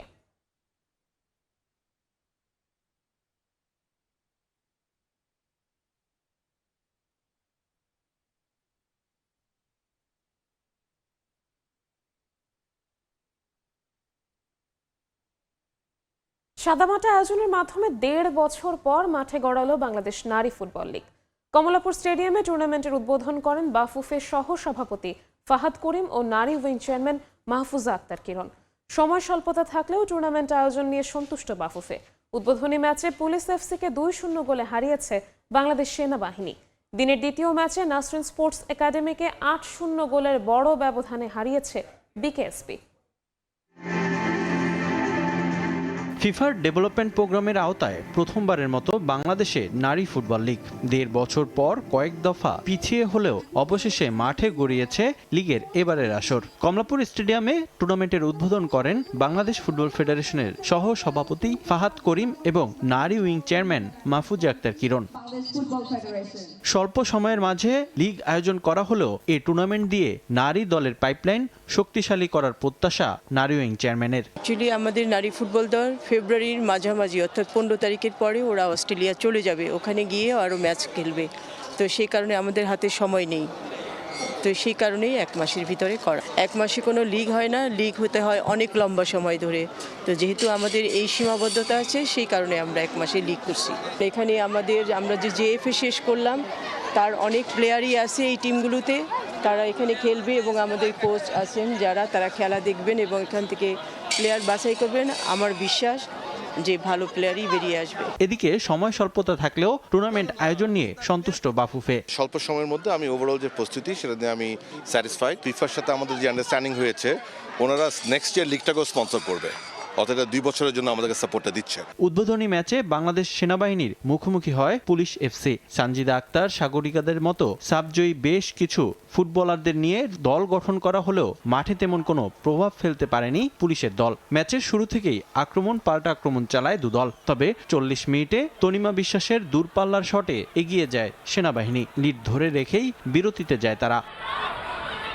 দ্বিতীয়ার্ধে গোল শোধ করতে মরিয়া হয়ে ওঠে সানজিদারা, তবে তেমন ভালো কোনো সুযোগ তৈরি করতে পারেনি পুলিশ। 70 মিনিটে জোড়া গোল পূরণ করে লিড দ্বিগুণ করেন সেনাবাহিনীর তনিমা। বাফুফে টুর্নামেন্ট আয়োজন করবে তাতে বিতর্ক থাকবে না তা খুব কমই দেখা মিলে। টুর্নামেন্টের প্রথম দিনে কমলাপুরের ফ্লাড লাইটে বেশ কিছু লাইট ছিল অচল, এতে মাঠেও ছিল আলোক স্বল্পতা। শেষ পর্যন্ত 2-0 গোলের জয় নিয়ে মাঠ ছাড়ে তারুণ্য নির্ভর দল বাংলাদেশ সেনাবাহিনী। রিফাতুল ইসলাম মিরন, সময় সংবাদ, ঢাকা। টি-20 বিশ্বকাপে নো হ্যান্ডশেক নীতিতে হাঁটবে পিসিবি। টস কিংবা ম্যাচ শেষে ভারতের সঙ্গে হাত মেলাবে না পাকিস্তান দলও, এমনটাই জানান পিসিবি চেয়ারম্যান মহসিন নাকভি। আইসিসিকেও এ ব্যাপারে 2 দলের ক্ষেত্রে অভিন্ন আচরণের আহ্বান তার।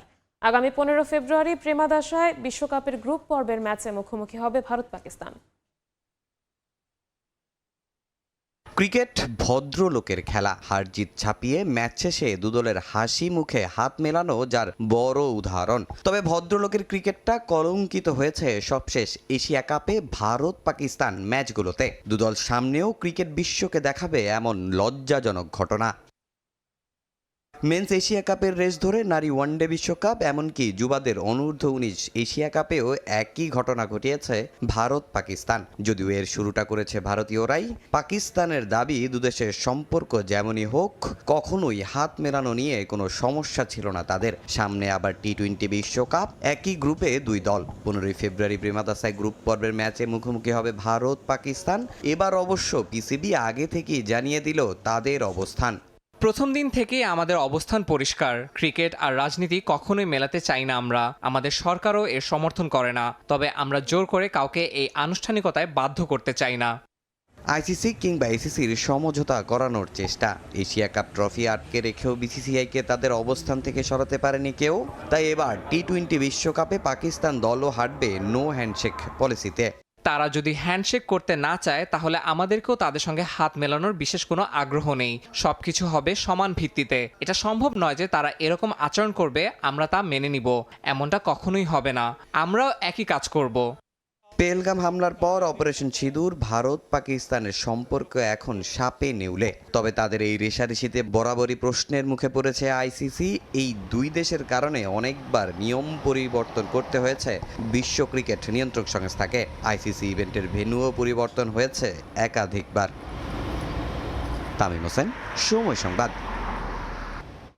ইনজুরির শঙ্কা নিয়েও অস্ট্রেলিয়া টি-20 বিশ্বকাপের দলে থাকছেন দুই তারকা পেসার প্যাট কামিন্স ও জশ হ্যাজেলউড। এছাড়াও প্রাথমিক দলে থাকবেন টিম ডেভিডও। বিশ্বকাপে কামিন্স খেলতে পারবেন কিনা সে বিষয়ে চূড়ান্ত সিদ্ধান্ত নেওয়ার আগে তার পিঠের স্ক্যানের রিপোর্ট পর্যবেক্ষণ করবে ক্রিকেট অস্ট্রেলিয়া। এরপরই জানানো হবে চূড়ান্ত সিদ্ধান্ত।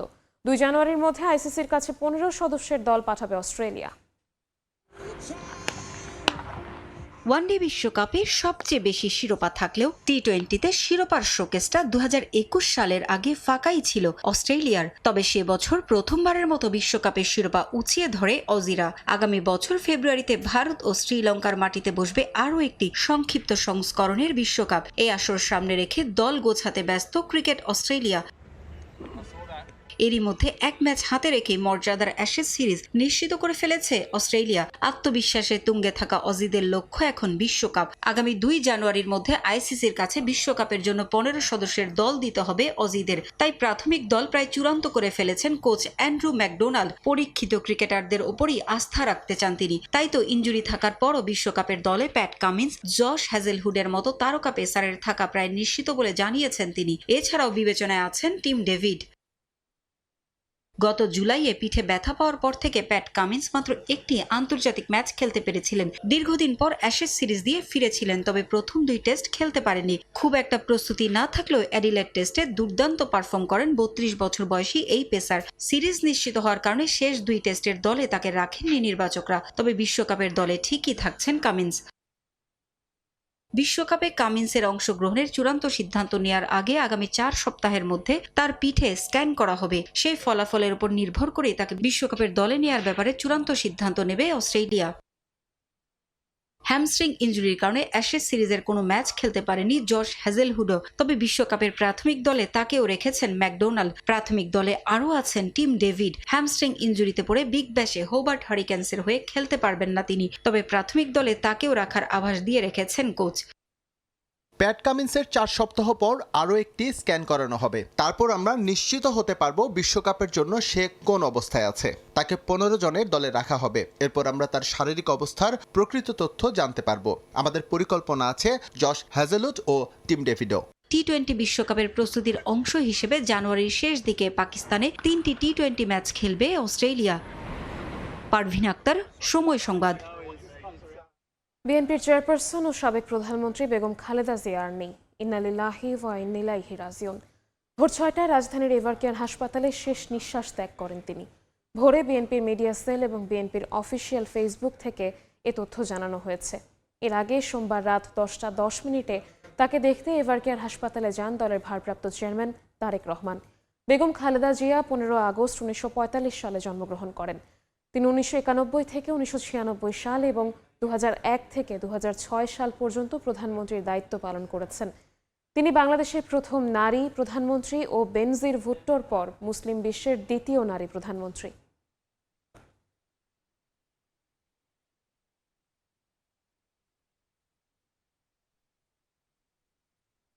এ পর্যায়ে শীর্ষ সংবাদগুলো জানিয়ে দিচ্ছি আরও একবার। বিএনপি চেয়ারপারসন ও সাবেক প্রধানমন্ত্রী বেগম খালেদা জিয়া আর নেই। সকাল 6টায় এভারকেয়ার হাসপাতালে শেষ নিঃশ্বাস ত্যাগ।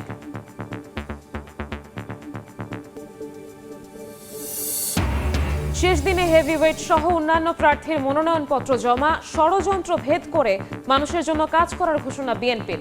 আইন শৃঙ্খলা পরিস্থিতি নিয়ে শঙ্কা জামায়াতের।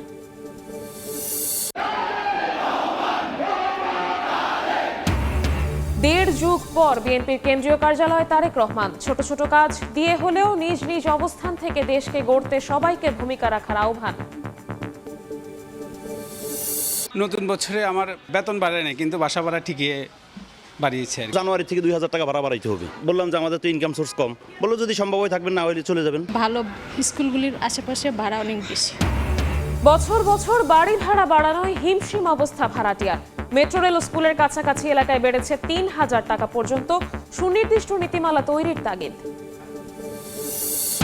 এবং ইউক্রেনের বিরুদ্ধে পুতিনের বাসভবন লক্ষ্য করে ড্রোন হামলার দাবি রাশিয়ার। ভূপাতিত করা হয়েছে 91টি। হামলার খবরে ক্ষুব্ধ ট্রাম্প। মস্কোর মিথ্যাচার বলছে কিয়েভ।